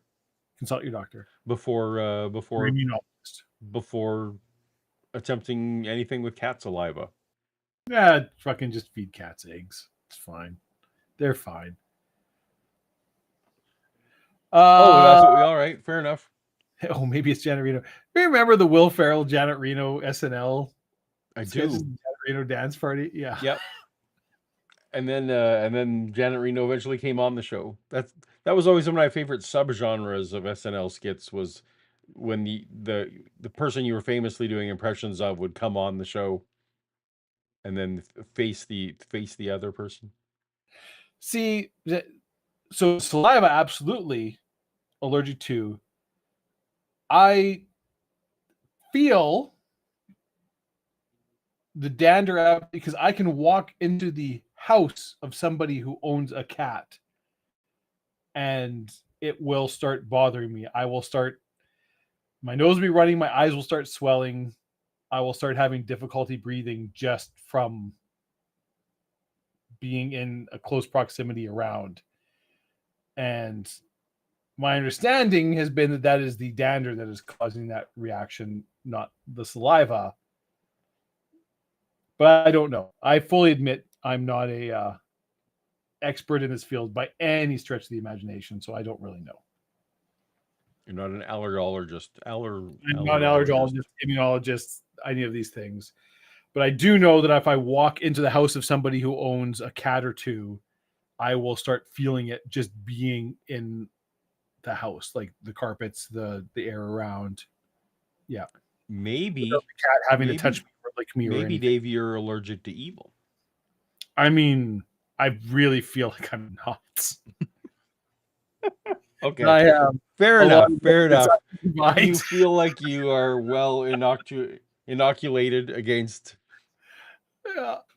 Yeah, you can. Yeah. Your evil tolerance outside of cats is rather high. Yes. Yeah. Fair enough. Yeah, I'm absolutely. Yeah, hairless cats. Still, I have a friend with a hairless cat, and it does still bother me. Yeah. So stop making out with cats, Dave. I do not, Paul. That is the yeah. You've seen too much Star Trek. Okay, now we're off on a tangent. So I saw Kingdom of the Planet of the Apes this last week. Yeah. Which prompted me to watch a video that was the history of the Planet of the Apes. Not like the I didn't need the story summary. I've seen all the movies. Not all the shows, but like I've the seen full all, or just the modern Planet of the Apes. Like it was full, but I mean, I've seen all the old ones and all the modern ones. But yeah, but did this video cover like the full? But so the video was covering the behind the scenes of it all. Oh, okay. So like the history of the franchise. The history of the I was trying to differentiate there. Yes. So it wasn't a plot summary. It was like here's all the weird things how this movie got made and all blah blah blah. Anyway, weirdly, the creators of the Planet of the Apes films, and they kept trying to put human ape hybrid characters into the films. Oh, okay. Like they apparently like on the second one, the second of the one that Charlton Heston died in, Right. Not he didn't die. That he's just still alive. Everybody. His character. The one where his character. Anyway, yeah, like died. they actually filmed scenes of a hybrid character, and then and so that was part of what Tim Burton was doing when he had the on-screen Helena Bonham Carter. Was it Helena Bonham Carter? Yeah. And Mark Wahlberg kiss. Yeah. Was like just literally this whole thing that for that first 5 movies they kept trying to sneak in that people were doing stuff. Yeah. Yeah. So, don't tell me we're more depraved now. That's what people were doing back in the 70s and 60s. Well, I mean, oh yeah, there's putting monkey love in the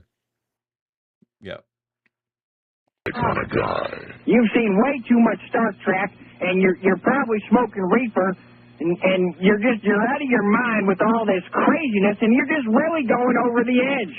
You just can't seem to contain yourself anymore. I can't. I'm uncontained, JC.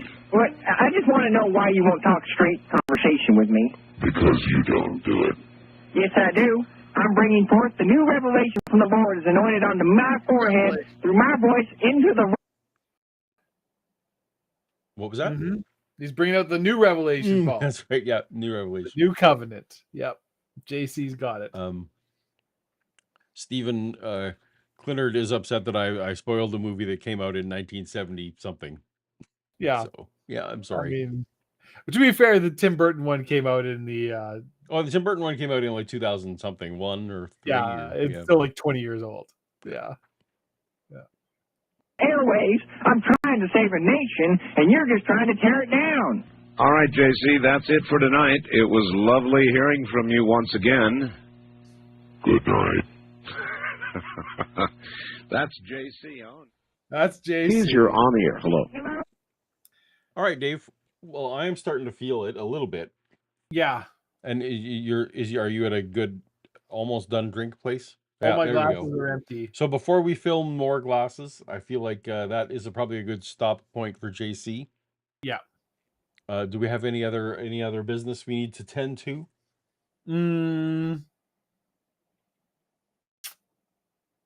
Well, I've already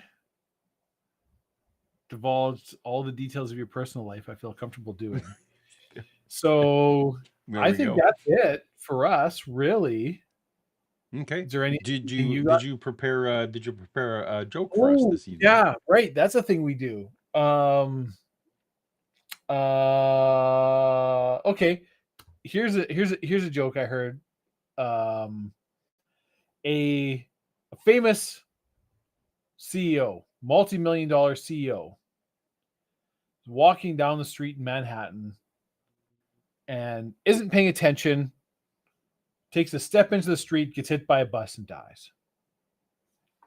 So this woman, the CEO, finds herself at the pearly gates with St. Peter.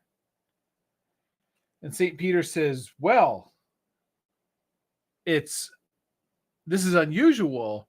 You're the first CEO we've ever had that might actually qualify for heaven. But it's pretty borderline. We're not 100% sure whether you should go to hell or to heaven.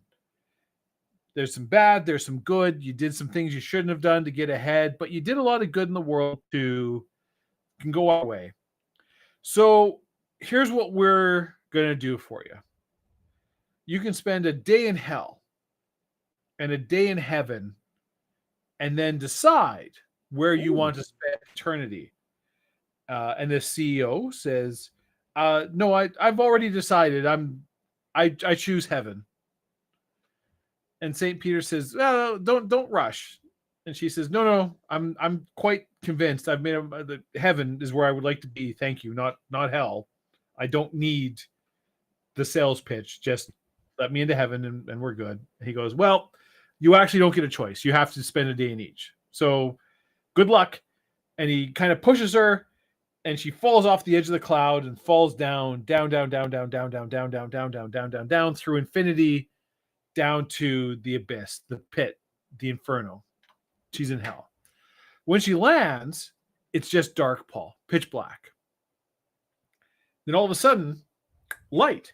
And she sees so many of her friends, former CEOs and business people who passed on before her, mentors, and they're all dressed in evening gowns and tuxedos and formal wear. They come and give her hugs and embraces. They're like, come with us. And there's a full golf tournament. There's a big banquet. There's a band playing. There's a dance.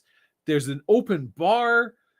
She has, it's a huge party. She has one of the best nights of her life. She plays one of the best rounds of golf she's ever played. She catches up with old friends. She has a fantastic meal. There's a dance. The band is playing all the hits from her childhood, her teenage years, sort of like 80s hits, and she's loving it, and she's having a great time. And finally, they all are like, well, it's time for you to go, and they're all teary-eyed. They're like, we, hope to see you soon. Hug her, pat her in the back, good luck. She gets in the elevator, goes back up to St. Peter. St. Peter's like, all right, well, you spent your day in hell. Now it's time to spend the day in heaven. And the golden gates of heaven open up, and he ushers her in, and Jesus is there. He welcomes her, gives her a big hug. Love you. I'm so happy to see you here, my child. Old members of her family are there. People going back hundreds of years. She can meet interesting people from throughout history. There's a lot of, subdued music. They give her like a harp. You get to float in the cloud, play the harp. You get to worship at the throne. You get a chance to have a one-on-one with God and answer some of the real deep questions of life, the universe, and everything. Why did these things happen? Why do good things happen to bad people? Why do bad things happen to good people? God will explain everything, his whole plan. So she actually has a fantastic time in heaven as well. It's very fulfilling. She feels a deep sense of peace. The music is fantastic. It's not like the party atmosphere of hell, but it's still fun. It's fine. So after the day, St. Peter's like, okay, well, you've had a chance to experience both. What do you choose? And she goes, well, like heaven was great. It's like, and I really appreciated God taking time to answer my questions and talk to me. But I'm going to be honest, I had more fun in hell than I did in heaven. I feel like the people there get me better. That's just kind of where I jive. So, no offense, but I think I choose hell. And St. Peter's like, hey, no offense taken. You can choose what you want to choose. He's like, it was nice meeting you. Good luck with eternity. And again, pushes her off the edge of the cloud, and she falls and falls and falls and into just this eternal darkness.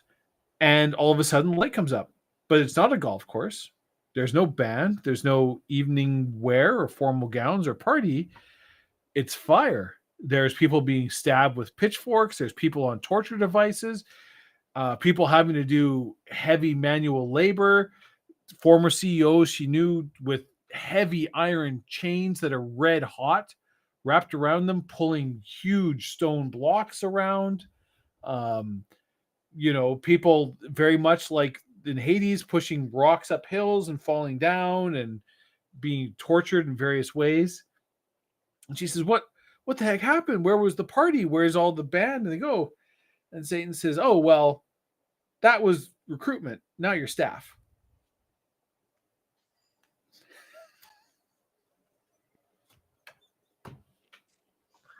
It's just funny and sad. It's funny because it's funny because it's true. It's funny because it's true. Yeah. Yeah. All right. Anyways, here's your 70-hour week. Figure this out. Yeah. Yeah. Awesome. Yeah. All right. Well, Dave, we accomplished the show. We did it. I don't know when our next one is scheduled. I think I think we'll be able to do it in August. I'm not sure how many. I reckon so. I'm not sure how many in August we'll be able to do, but yeah, at least one. So stay tuned to you want to subscribe to this channel to get to get the alerts. Yeah, hit that bell, you lazy sons of bitches. Hit the subscribe button. I would like to get this channel have a couple more subscribers for my own ego. Yes. Not because it actually helps anything, because it really doesn't. No. But hit that like button. That's right. Smash that like button. Smash it. Desecrate that like button. It doesn't, it's nice. It's good. It's fine.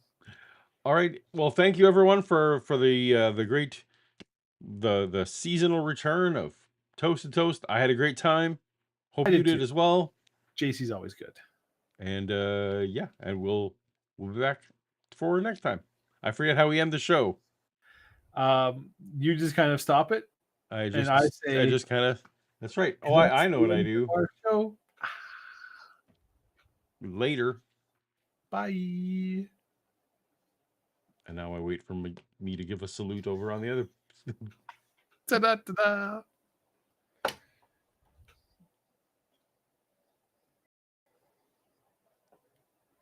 Are we okay? We're done. And we're done. Oh.